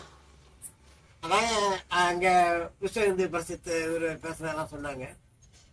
என்ன வித்தியாசம் உத்தரப்பிரதேசத்துக்கும் தமிழ்நாட்டுக்கும் என்ன வித்தியாசங்க? மீரட் வந்து உத்தரப்பிரதேசம், உத்தரப்பிரதேசம் தமிழ்நாட்டுக்கு என்ன வித்தியாசம்னா, உத்தரப்பிரதேசம் பரப்பளவில் பெரியது, தமிழ்நாடு பகுத்தறிவில் பெரியது. மேல வந்துட்டோம். சரி, உண்மையிலேயே ஆண் பெண் என்பது தாங்க உண்மை. ஒரு குழந்தை பிறந்ததும் உடல் அமைப்பை பார்த்து இது ஆண் இது பெண் அப்படிங்கிறோம், அது மட்டும்தான் உண்மை. ஆண்மை பெண்மை என்பதெல்லாம் வெறும் கற்பிதங்கள், கற்பனைகள். ஆனால் செய்ய முடிந்தது அனைத்தும் பெண்ணால் முடியும் இல்லையா? மேல வந்திருக்கோம்னாக்க எங்கேருந்து வந்திருக்கோம்? பால்ய விவாகம், பெண் சிசு கொலை, உடன்கட்டை ஏற்றுதல், கைமை கொடுமை, கல்வி மறுத்தல், எல்லாத்தையும் தாண்டி இன்னைக்கு அவங்க உண்மையிலேயே அவங்கெல்லாம் நிறைய இழந்திருக்காங்க. பெண்கள்ல நம்முடைய பாட்டி அதுக்கு முன்னாடி உள்ள தலைமுறையெல்லாம் ரொம்ப ரொம்ப இழந்திருக்காங்க. உண்மையிலேயே அவங்க இன்னைக்கு நினைச்சா ரொம்ப பரிதாபமா இருக்கு. ஒரே ஒரு இதை மட்டும் சொல்லி முடிச்சா நிறைய பேசலாம். அதை வச்சு எங்கு நட்டாலும் முளைத்துக் கொள்வார்கள் அப்படின்னாங்க. அதான் உண்மை. திருமணம்ங்கிறதே அதான். எங்கேயோ இருக்கிற ஆண் வந்து கடைசி வரைக்கும் ஒரே இடத்துல இருந்துடலாம். ஒரு பெண் ஒரு இடத்திலிருந்து வேரோடு பிடுங்கி புகுந்த இடத்தில் நடப்படுகின்ற தாவரம் மாதிரிதான் இல்லையா? அது நடப்படுவது விதைக்குழியா புதைக்குழியானே தெரியாது. அந்த மாதிரியான இதுல அதுங்கிறாங்க. ஆண் துணை இல்லாமல் பெண்கள் வாழ்ந்து விடலாம். நிறைய குடும்பங்கள்ல நான் பார்த்திருக்கேன். இன்னும் ஆணும் பெண்ணும் இல்லாமல் சகோதரி, மூத்த சகோதரி தன்னுடைய தம்பிகளை எல்லாம் வளர்த்து ஆளாக்கிய நிகழ்ச்சிகள்லாம் தெரியும். ஆனால் பெண் துணை இல்லாமல் ஆண் வாழ்வது கடினம். அதுக்கெல்லாம் ஒரே ஒரு இதை மட்டும் சொல்றேன். அடிக்கடி இந்த மானோஜிப்பட்டி பக்கம் போ, அங்க மனோகரன் தாசில்தார் ஆஃபீஸ் இருக்கும். தாசில்தார் ஆஃபீஸ் வச்சு கதையானாக்கா கொஞ்சம் முடிச்சுக்கோ, அதோட முடிச்சு. திடீர்னு மனோகரன் BA அப்படின்னு போட்டுருந்துச்சு. சரி, கரஸ்பாண்டன்ஸ்ல படிச்சிருப்பாரு போல இருக்குன்னு வச்சு நான் கடந்து போயிட்டேன். ஒரு மாசம் கழிச்சு மனோகர் MAன்னு போட்டுருந்துச்சு. என்னடா அது கரஸ்பாண்டன்ஸ் கோர்ஸ்ல படிச்சா கூட இவ்வளவு சீக்கிரமா ஒரு கோர்ஸ்ல படிக்க முடியாதுன்னு அவர்கிட்ட போய், சார் ஒரு நாளைக்கு முன்னாடி பிஏன்னு பார்த்தேன், என்ன இப்ப எம்ஏன்னு திடீர்னு போட்டிருக்கேன், எங்க சார் படிச்சீங்க, என்ன உங்களுக்கு அப்ரிவேஷனை பத்தியே ஒண்ணுமே தெரியாதா? நோனா என்ன? இல்லை. அதெல்லாம் கிடையாது. நோனா நெக்ஸ்ட் ஆப்பர்ச்சுனிட்டி. ஃபெயில்னா என்ன? தோல்வி. இல்ல இல்ல, ஃபர்ஸ்ட் அட்டெம்ப்ட் இன் லேர்னிங். ஊமு கோழினா என்ன சார்? ஈமு கோழி தெரியும், அது என்ன சார் ஊமு கோழிங்கிறீங்க? உரித்த முழு கோழி. சரி சார், இதுக்கு வாங்க பிஏ எம்ஏக்கு. இல்லைங்க, 2 மாசத்துக்கு முன்னாடி என் ஒய்ஃப் இறந்துட்டாங்க, அதனால பிஏ பேச்சலர் எகேன்னு போட்டிருந்தாங்க. அப்ப எம்ஏ 1 மாசத்துக்கு முன்னாடி மேரேஜ் ஆயிடுச்சு, மேரேஜ் எகேன். அனைவருக்கும் வணக்கம். மீண்டும் ஒரு முறை இணைத்து மிக்க நன்றி. இல்ல, மிக அருமையான ஒரு உரை வீச்சு. ஒரு பெண்கள் எப்படி இருக்க வேண்டும் என்பது ஒரு பெண்களுக்கு பெண்ணே அறிவுறுத்தக்கூடிய ஒரு நிகழ்வு. ஆனா வந்து சார் சொன்ன மாதிரி, இந்த தர்மா சார் சொன்னார், ஒரு செய்தி சொல்லிட்டு வந்துடுறேன். பெண்கள்லாம் அந்த காலத்துல வந்து ஒரு 5 நாட்கள் வீட்டுக்கு வரக்கூடாது அப்படின்லாம் இருந்தாங்க. ஆனால் அது அந்த மாதிரி பெண்களுக்கும் நீங்க வாங்க, கருவறை சென்று உங்கள் கையால் பூஜை செய்து கொள்ளுங்கள் என்று அறிவுறுத்தியது ஒரு ஆண் தான். அடிகளா காமாட்சி நம்ம சொல்ற காஞ்சி மிக எதிராக, நீங்க வந்து நீங்க சாதாரண நினைக்காதீங்க, அதுக்கு எதிராக புரட்சி, ஆன்மீக புரட்சி செய்தவர்களுடைய பங்காரடிகளா. பெண்கள் வந்து எந்த நேரத்திலும் வரலாம், தங்கள் திருக்கரங்களால் அபிஷேகம் செய்யலாம் மூலவருக்கு என்று. வேற எங்கேயுமே கிடையாது மேல்மருவத்தூர்ல. இது வந்து ஒரு ஆண் எடுத்து கொடுத்த மிகப்பெரிய புரட்சி ஆன்மீகம் என்று. அடுத்ததாக ஐயா சொன்னார், பெண்ணை எங்க போனாலும் விதை இல்லை, அதனால தமிழ் அழகான சொல் நாத்தனார் என்ற சொல். நாத்து ஆனார். இந்த குடும்பத்திலேருந்து நம்முடைய பண்பாடு, நம்முடைய விழுமிய செய்திகளை எல்லாம் பிடுங்கி இன்னொரு இடத்துக்கு வைக்கிறோம். அதனாலதான் அதுக்கு வந்து நாற்று ஆனார், கொழுந்து ஆனார். கணவனுக்கு இளையவர், கொழுந்து இலை. அவ இவ்வளவு அருமையான தமிழ் சொற்கள் இருக்கின்றது. ஆனால் இந்த தமிழ் சொற்களை எல்லாம் விட்டு விட்டு நான் கலிச்சாயிருவேங்கிறான் பையன். இன்னைக்கு அப்படித்தான் பேசிக்கிட்டு இருக்கிறான். இன்னைக்கு அது மாதிரி இன்றைக்கு நிறைய செய்திகளை இன்றைக்கு நாம் பார்த்தோம். இன்னைக்கு வந்து எனக்கு ரொம்ப உற்சாகமா இருக்கிறது, என்னுடைய நண்பர் இன்னைக்கு வந்ததுதான். இன்னைக்கு சுகுமார் இன்னைக்கு வந்து கிடைச்சது எனக்கு ரொம்ப சந்தோஷம் இருக்கு. ஏன்னா முதல்ல நான் வந்து அவரை போய் பார்த்தப்ப, என்னடா இப்படி ஒரு கிராமத்துல இருக்கிற எல்லா அரசியல்வாதியும் மாட்டாங்க. ஏன்னா இன்னைக்கு அவங்க அப்பா போட்ட அந்த விதை, அவருடைய போராளி, அந்த போராட்டம் நிறைந்த அந்த ரத்தத்திலே எதிர்த்தவர், தன்னுடைய அந்த கொரோனா காலத்திலும் குடும்பத்தை இழந்த பிறகும் கூட போராட்ட குணத்தை இருக்கவில்லை. எங்களுடைய மண்டல கல்லூரி இணை இயக்குனர் அருமையான ஒரு வார்த்தை சொன்னார். ஒரு முறை அவரை கல்லூரியிலிருந்து சஸ்பெண்ட் செய்து விட்டார்கள், முக்கியமான ஒரு கணக்கு வழக்கை கேட்பதற்காக. அப்ப நான் பதவி போய் சொல்றேன், சும்மா இருப்பா, அவன் எந்திரிச்சாலே வந்து பிரச்சனை தான் இருந்திருப்பான். இப்படியே சொன்னாரு, பிரச்சனையை முடிக்காம வரமாட்டாரு, உரிமைக்காக குரல் கொடுக்கக்கூடிய. அதே மாதிரி உள்ள போய் அந்த தைரியம், துணிச்சல் எங்கள் கல்லூரியிலே, இந்த தமிழ்நாட்டில் இருக்கக்கூடிய 206 கல்லூரிகளை வேற யாருக்கும் இருக்காது. அந்த டிஓ போய் சொன்னாங்க, டைரக்டர் ஆஃப் எஜுகேஷன் ஆஃபீஸர்கிட்ட, முடிந்தால் என்னை மாற்றி பாருங்கள், நான் செல்ல மாட்டேன் என்று சொன்னேன், நான் நேர்மைக்காக குரல் கொடுக்கிறேன் என்று சொன்னார். அந்த வகையில நேர்மைக்காக குரல் கொடுத்து மீண்டும் குந்தவை நாச்சியாரிலே பணிபுரிந்தார். மிகப்பெரிய விஷயம். இது வந்து யாருக்குமே தனி மனிதனுடைய அந்த அப்பழுக்கற்ற குணத்திற்காக நான் சொல்லுகிறேன். இன்றைக்கு நம்மளுக்கு மிகப்பெரிய ஒரு இது பேச்சாளர்கள் வந்திருக்கிறார்கள், நிறைய பெண்கள் எல்லாம் பேசியிருக்கிறாங்க. ஆனால் இன்றைக்கு பெண்களை பற்றி உணரக்கூடிய அளவிற்கு ஃபெமினிசத்து மாநாடுகளுக்கு நான் நிறைய போயிருக்கிறேன். ஆனா அது ஒரு வேறு விதமா இருக்கும். ஆனால் இந்த ஃபெமினிசம் இதுதான் யதார்த்தமான ஒரு ஃபெமினிசம். ஏனென்று சொன்னால் காந்திஜி சொல்வதை போல எப்போது சுதந்திரம் கிடைக்கிறது, ஒரு பெண் நள்ளிரவு 12 மணி அளவிலும் கூட தன்னை முழுமையாக அலங்கரித்துக் கொண்டு வருகின்ற போது எவ்வித சேதாரம் என்று மீண்டும் வீட்டுக்கு திரும்பி சென்றார் என்று சொன்னார். அதுதான் சுதந்திரம் என்று சொன்னார். அந்த சுதந்திரத்தை அம்மா அவர்கள் மிக அருமையான முறையில் சொன்னார். அன்பானவர்களே, அன்பானவர்களே, இந்த வார்த்தைகள் ரொம்ப இருக்கும், எப்பவுமே வந்து அழைக்கக்கூடியது. அதாவது அதனாலதான் நம்முடைய சுவாமி விவேகானந்தர் பற்றி நாம் ரொம்ப நினைச்சு பார்க்கிறோம். ஏன் அப்படின்னா, அமெரிக்க வாழ் சகோதர சகோதரிகள் என்று சொன்னார். லேடிஸ் அண்ட் ஜென்டில்மேன் என்று சொல்லக்கூடிய அந்த வழக்கமான அந்த பூடகமான வார்த்தைகளை உடைத்தெறிந்த ஒரு மிகப்பெரிய ஒரு மனிதர், பெண்களுக்கு உரிமை கொடுத்தவர். நம்மளுடைய பெரியார் சிந்தனை பேசுகின்ற போது பெரியாருடைய படித்த அந்த சிந்தனைகள் எல்லாம் நமக்கு இருக்கிறது. ஒரு பெண் உரிமை, தன் காலிலே சுயமாக நிற்க வேண்டும், சுயமரியாதை வேண்டும் ஒரு பெண்ணுக்கு. அந்த அதனாலதான் பெண்மை வாழ் என்று கூத்திடுவோமடா என்று சொன்னார். தையலை வேறு செய். ஏன் இதெல்லாம் பெண்கள், அதாவது நம்ம இல்லான்னு சொல்லிட்டானா ஒண்ணுமே இல்லாதன்னு அர்த்தம். ஆனா பெண்களுக்கு மட்டும்தான் இல்லாள் என்ற ஒரு பெயர் இருக்கிறது, வேற யாருக்குமே கிடைக்காது. அந்த வகையில் மிக அருமையான முறையில, அதாவது நல்ல ஒரு ஆரம்பித்த விதம், முடித்த விதம், சோர்வு இல்லாமல் புத்தம் புதிய கருத்துக்களாக எவ்வாறு பெண்கள், அதாவது இந்த உண்மையிலே நாங்கள் பேசக்கூடிய கருத்துக்கள் வந்து அஞ்சினோம். ஆடை உண்மையிலேயே இன்னைக்கு பெண்களுக்கு நம்ம கல்லூரியில் பேச முடியுமா ஐயா? சுகுமார் ஐயா, நம்ம 2 பேரும் தான் முதல்ல அரசு விட்டுருவாங்க. ஆமா, அந்த அளவிற்கு மிக அருமையான முறையில சொல்லி, ஏன்னா நாங்க 2 பேரும் படாத பாடுபடுத்திட்டு இருக்கிறோம். இந்த அறிவுசார் மையத்தை அவர் பார்க்கறது, இங்க நாங்க டிசிப்ளின் கமிட்டில இருக்கிறோம். அப்ப அந்த பாக்குறப்ப உண்மையிலேயே அடுத்த ஒரு வாய்ப்பு ஏற்படுகின்ற போது நிச்சயமாக மன்னர் சரபோஜி அரசு கல்லூரிக்கு அவரை நாங்கள் அழைத்து செல்வோம். இன்னொரு விஷயம், இன்றைக்கு என்னால் வர முடியல, இந்த கூட்டத்திலே பயங்கரமா மன்னிப்பு கேட்கிறேன். கடந்த ஞாயிற்றுக்கிழமை நம்முடைய கரந்தை ஜெயக்குமார் அவர்கள் ஏடகத்தினுடைய இதில் நின்று அற்புதமான அவுரங்காபாத் என்ற செய்தி, அற்புதமான ஒரு நிகழ்வு, அது எல்லாருக்கும் வந்திருக்கும். பாருங்க, வந்திருக்கு, அற்புதமா இருந்துச்சு, ரொம்ப சந்தோஷமா இருந்துச்சு. அதாவது இப்படியும் மனிதருக்குள்ள நம்ம தேடுதல் இருக்க முடியுமா என்பது என்னுள்ளே ஏற்பட்ட ஒரு கேள்விகள். நான் ஒன்று அவரை ஒரு ஆசிரியராக பார்த்தேன். அவர் எங்களுடைய ராமநாதன் அவர்களோடு துணை நின்று பல வழக்குகளுக்கெல்லாம் சென்றுவார். ஆனால் அவருக்குள்ளே ஒரு இலக்கிய ஒரு தாகம் இருக்கிறது என்பதை அன்றைக்குதான் நான் புரிந்து கொண்டேன். வேறெல்லாம் நமக்கு கிடைத்திருப்பது அழகுமால் செய்த ஒரு புண்ணியம் என்று கருதுகிறேன். வாய்ப்பளித்தமைக்கு நன்றி.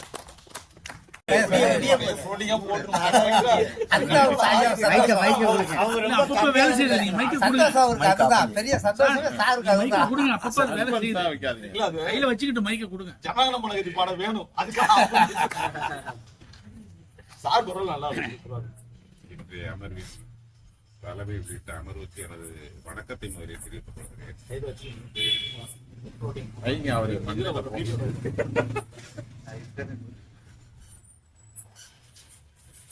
நம்ம தனபால் பேசுற போது துவக்கத்திலே என்ன சொன்னார்னா, 71 அமர்வு முடிஞ்சு 72வது அமர்வுக்கு நான் தலைமையை தேர்ந்தெடுக்க படாத பாடுபட்டு விட்டேன் என்று சொன்னார்.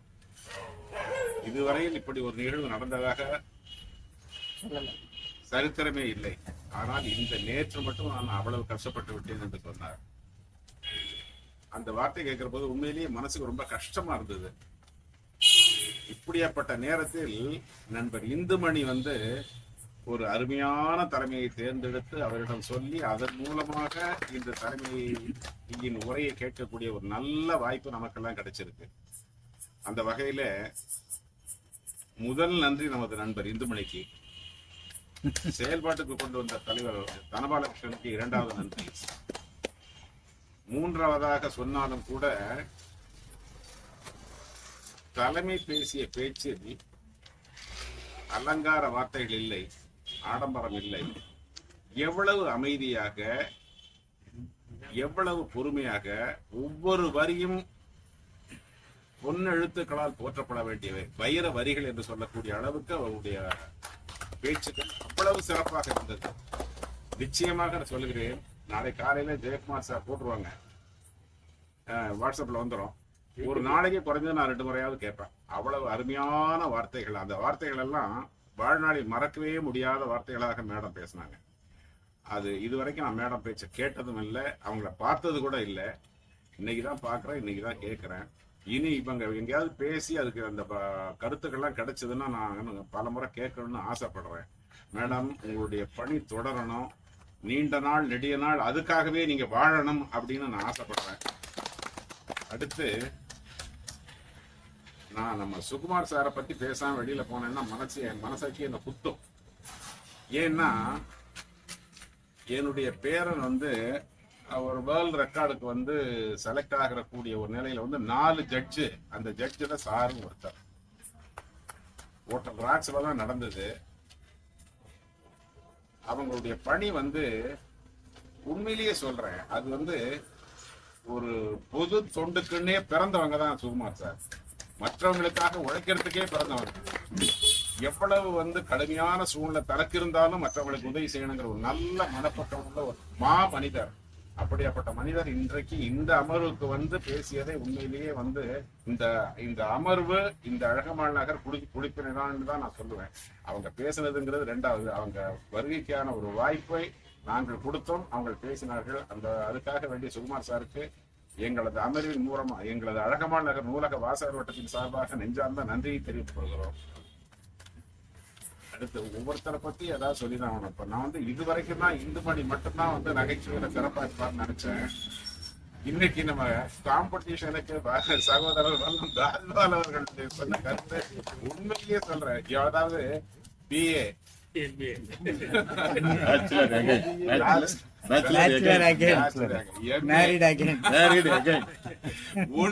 அதாவது சார் நினைச்சாலே இனிமே சிரிப்பு வரும் சார்.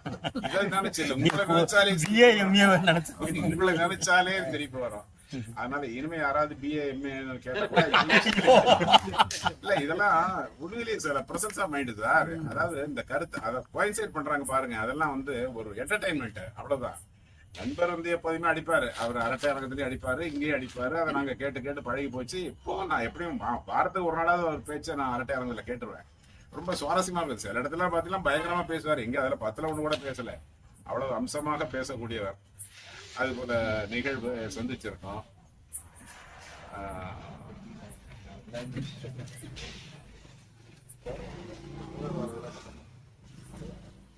அதான் சொல்லிட்டாங்க.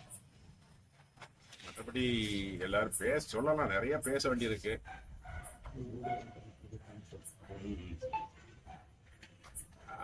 இன்று அமர்வில் வந்து தலைமையேற்றிருக்கிற நமது மேடம் அவர்கள் வந்து நமது அதான் ஏற்கனவே நண்பர் சொல்லிட்டாரு. இருந்தாலும் ஒரு நன்றியை நெஞ்சார்ந்த நன்றியை சொன்னோம்னா மனசுக்கு ஒரு நிறைவா இருக்குங்கிறதுனால நான் அந்த கருத்தை சொல்றேன். நமது நூலகத்திற்கு வந்து ஒரு போடியம் வித் மைக்கு, அதை வந்து மேடம் வந்து ப்ரொவைட் பண்ண இருக்கிறாங்க. அவங்களுக்கு வந்து நம்ம அமர்வின் சார்பாக மனம் சார்ந்த நன்றியை தெரிவித்துக்கிறோம். இன்னைக்கு பேசணும்னு நினைச்சேன், நான் பேச ஆரம்பிச்சேன்னா டைம் இப்பவே முடிஞ்சு போச்சு. இனிமே பேசணும்னா அடுத்த 10 நிமிஷம் ஆயிடும், 10-15 நிமிஷம் ஆயிடும். அதுங்களை நான் வந்து பொறுமைக்கு ஆட்படுத்த விரும்பவில்லை. ஆக அடுத்த அமர்வில் சந்திப்போம். நன்றி, வணக்கம். தெரிவித்துக் இப்போ இந்த நூலக வார விழா வர்றதுனால 14ஆம் தேதியிலிருந்து நிகழ்ச்சிகள் இருக்கிறது. அந்த ஒவ்வொரு நாளும் ஒவ்வொரு நிகழ்ச்சிக்கு என்ன சொல்றோம், எல்லாருக்கும் அந்த பற்றிய தகவல்லாம் அந்த நிகழ்ச்சியிலே நமது MP முரசொலி கலந்துகிறாரு. இன்னொரு நிகழ்ச்சியிலே எங்கள் உதவி முடிந்த தர்மன் சார் கேட்டு எங்களுக்கு உதவியா இருந்து டிகேஜி நீலமேகம் MLA கிட்ட பர்மிஷன்லாம் வாங்கிட்டோம். அதுக்குரிய இதெல்லாம் போட்டு கொடுத்தாச்சு. அம்மையாரை பற்றி பேசினப்ப ரொம்ப நல்லா பேசுறாங்க. இவங்களை பற்றி எங்களுக்கு முன்னாடி தெரியறதுக்கு சான்ஸ் இல்லை. ஆனால் வருங்காலங்களில் நாங்கள் அங்கே மீட்டிங் நடத்துறப்போ நிச்சயம் அந்த அம்மையாரை கூப்பிட்டு பேசணும். அதனால இப்போ இது முதல்ல எங்களுக்கு தெரிஞ்சிருந்ததுன்னா இந்த மறுநாடு 11ல் மகளிர் அரங்கம் போட்டுருவோம். அதுல படைப்புலகில் பெண்கள் அதுல வந்து பேசுறாங்க. நம்ம முதல்ல இங்க வந்து பேசின அதாவது சாமி மல்லிகா, MR ஜெயந்தி, இந்திரா காந்தி, மணிமொழி நடராஜன், இவங்க எல்லாம் நம்ம நூலகத்தில் வந்து பேசுனவங்க தான். இவங்க எல்லாருமே போட்டிருக்கோம். அம்மையார் பெயர் முதல்ல தெரிஞ்சிருந்ததுன்னா இப்போ நீங்க தெரிஞ்சிருக்கிறேன், இப்போ பேருந்தில் சேர்த்திருப்போம் எல்லாரும். ஆகையினால இனி வரும் காலங்களில் நாங்கள் கூப்பிட்டோம்னா வந்து அந்த மீட்டிங்ல கலந்துட்டு நல்ல தகுந்த சொற்பொழிவு வாய்ப்பிட்டிருக்கிறேன். அதற்கு எங்களுக்கு உறுதுணையாக தலைவரை இந்துமணி அவர்கள்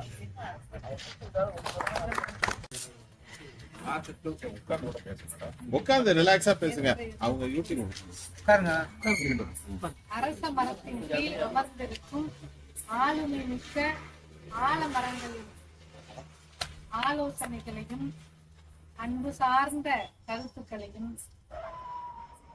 வணங்கி ஏற்றுக்கொள்கிறேன். இன்னைக்கு என்னுடைய துணைவருடைய இறந்த நாள். பொதுவாக இந்த ஒரு நாளில் மட்டும் நான் வேறு எந்த காரியங்களையும் முன்னெடுப்பதில்லை. ஏன்னா என்னுடைய தொழில வந்து கல்வியாளரா டிராஃபி ஷீல்டு மெடல்ஸ் எல்லாம் விதவிகளை வச்சு நார்த் இந்தியாவில் ஒரு ஃபேக்டரி ரன் பண்ணுறேன். நிறைய யூனிவர்சிட்டிஸ்க்கு ஸ்கூல்ஸ்க்கு நான் சப்ளை. அதே போல ரியல் எஸ்டேட் என்ற ஒரு மாறுபட்ட பகுதியில தஞ்சாவூர்ல இருக்கிற லீடிங் உமன்ல நானும் ஒரு. எனக்கு எதிராக பல்வேறு தரப்பட்ட, நான் அவங்க பேரை சொல்ல விரும்பல, அவங்க மேல இருக்கிற பயம் காரணம் இல்லை, அவங்க வளர்ச்சியை நோக்கி போயிட்டு இருக்காங்க.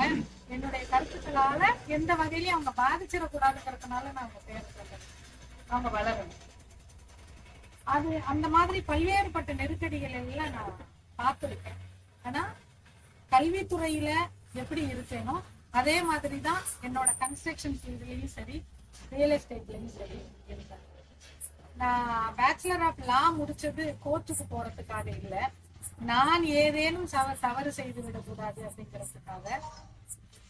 நான் முன்னெடுத்திருக்கக்கூடிய என்னுடைய அனைத்து இந்திய மகளிர் முன்னேற்ற கழகம் பிற்காலத்தில் அரசியல் கட்சியாக உருமாறும் பொழுது சட்டத்தின் படியாக மட்டுமே எதையும் முன்னெடுக்கணும் அப்படின்ற காரணத்தினாலேயே இங்க வரும்போது இந்துமணி வந்து என்னுடைய நெருங்கிய நண்பர். ரொம்ப ரொம்ப வருஷத்துக்கு முன்னாடி 20-25 ஆண்டுகளுக்கு முன்னராக எங்களுடைய பயணம். நானும் பட்டிமன்ற பேச்சாளராக அன்பிற்குரிய நண்பர் சுகுமார் சார் அவங்க வந்து சம்டைம்ஸ் சொல்லுவார், we are sailing the same boat. ஆனால் உண்மையிலேயே வந்து என்னதான் நம்ம வந்து வளர்ந்தாலும் ஒரு முன்மாதிரியாக இருந்தாலும் அம்மையப்பன் என்பதனை ஏற்றுக்கொள்கின்ற சமூகம், அதை வரமாக நினைக்கின்ற சமூகம் அப்பனுமான அம்மையை அவ்வளவு ஈஸியாக ஏற்றுக்கொள்வதில்லை. நான் அந்த சாபத்தை வரமாக பெற்றதாக நினைத்து கொண்டு என் மகன். ஆனா இந்த ஒரு நாள் நான் வந்து யோசிச்சது காரணம் வந்து உண்மையாலுமே என்னுடைய துணைவருடைய நினைவு நாள் என்பதனாலும் சில வேற விஷயங்களை செய்ய வேண்டாங்கிற என்னுடைய முதல் முறையாக 7 ஆண்டுகளுக்கு பிறகு அந்த ஒரு எண்ணத்தில் இருந்து விடுபட்டு நான் சுகுமார் சார் இங்க வந்திருக்கிறதுக்கு அது ஒரு காரணம். ஏன்னா அதனால நான் ஏதும் தடுமாறிடக்கூடாது அப்படின்றதுனாலதான் நண்பர்களுடைய மனமார்ந்த நன்றிகள். ஒரு முன்னெடுப்புக்கு கொஞ்சம் தயங்கினாலும் கூட ஒரு விஷயத்தை எடுத்துட்டேன் அப்படின்னு சொன்னா அதுல வெற்றி அடையணும் அப்படின்னு நினைப்பேன். அதற்கு இதுவரை இறைவனும் இறைவனால் அனுப்பப்பட்ட உங்களை மாதிரி இருக்கிற நல்லவங்களும் துணை நிற்கிறாங்க. என்னுடைய எண்ணமும் அதுதான். பெண்கள் நல்லவற்றை, பைபிள்ல கூட ஒரு வசனம் இருக்கும், நான் வந்து பைபிள்ல சொல்றேனே இல்லை, நான் பெரியாருடைய கொள்கைகளை எடுத்துக்கிட்டவங்க. ஐயா சொன்ன மாதிரி சாவித்திரி, என்னுடைய கொள்கை தலைவர்கள் வந்து பசும்பொன் முத்துராமலிங்க தேவர், சாவித்திரிபாய் பூலே, பெரியார், இவங்கெல்லாம் என்னுடைய கொள்கை தலைவர்கள். ஏன் வந்து நான் ஆடையை வந்து அதிகமா முன்னேறுத்துறேன் அப்படின்னு சொன்னா, என்னுடைய இப்ப நான் வந்து ஒரு விஷயத்தை முன்வைக்கணும் அப்படின்னா என்ன பார்க்கணுமா, நான் சொல்றதை கேட்கணுமா அப்படின்றதுதான் முக்கியம். என்னை மட்டும் பார்க்கணும்னா என்னோட ட்ரெஸ்ஸை நான் எப்படி வேணாலும் பண்ணலாம், அது என்னோட வளர்ச்சியா இருக்காது. நான் சொல்றதை கேட்கணும்னா என்னுடைய ட்ரெஸ்ல ஒரு ஆளுமை இருக்கணும். ஆடை பாதி அழகு பாதி.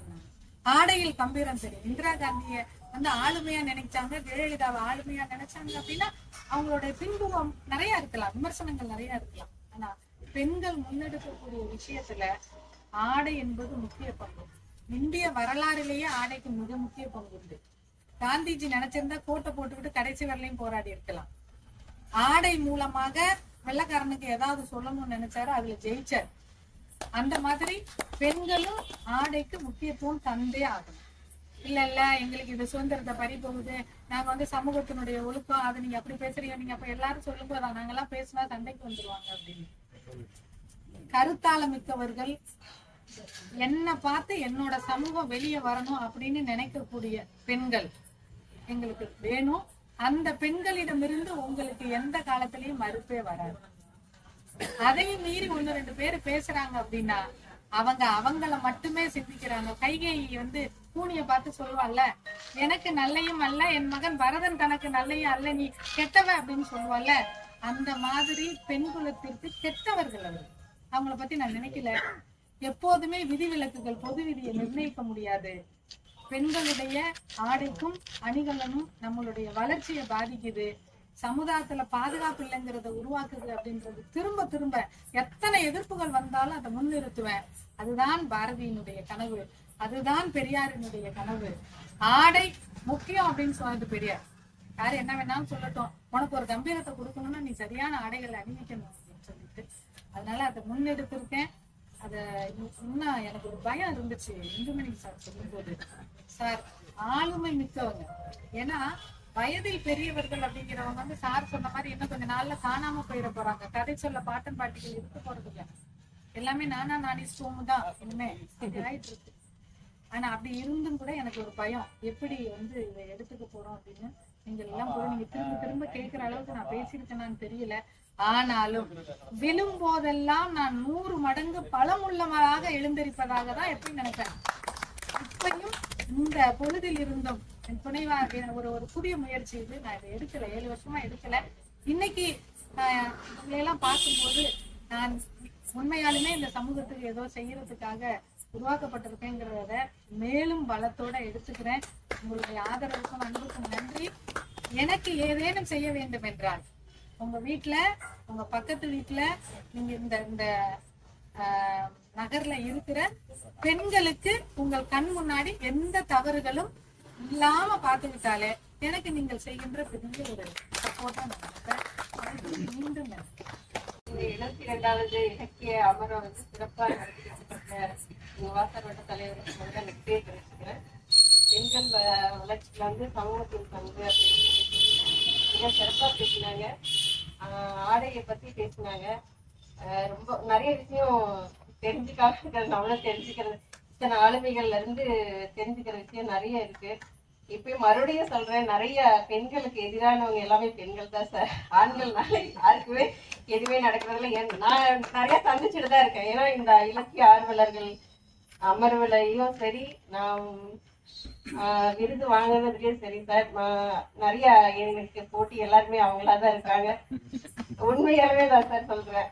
அதனால பெண்களுக்கு எதிராக எல்லா பெண்கள் தான். நான் அதை மறுக்க விரும்பல.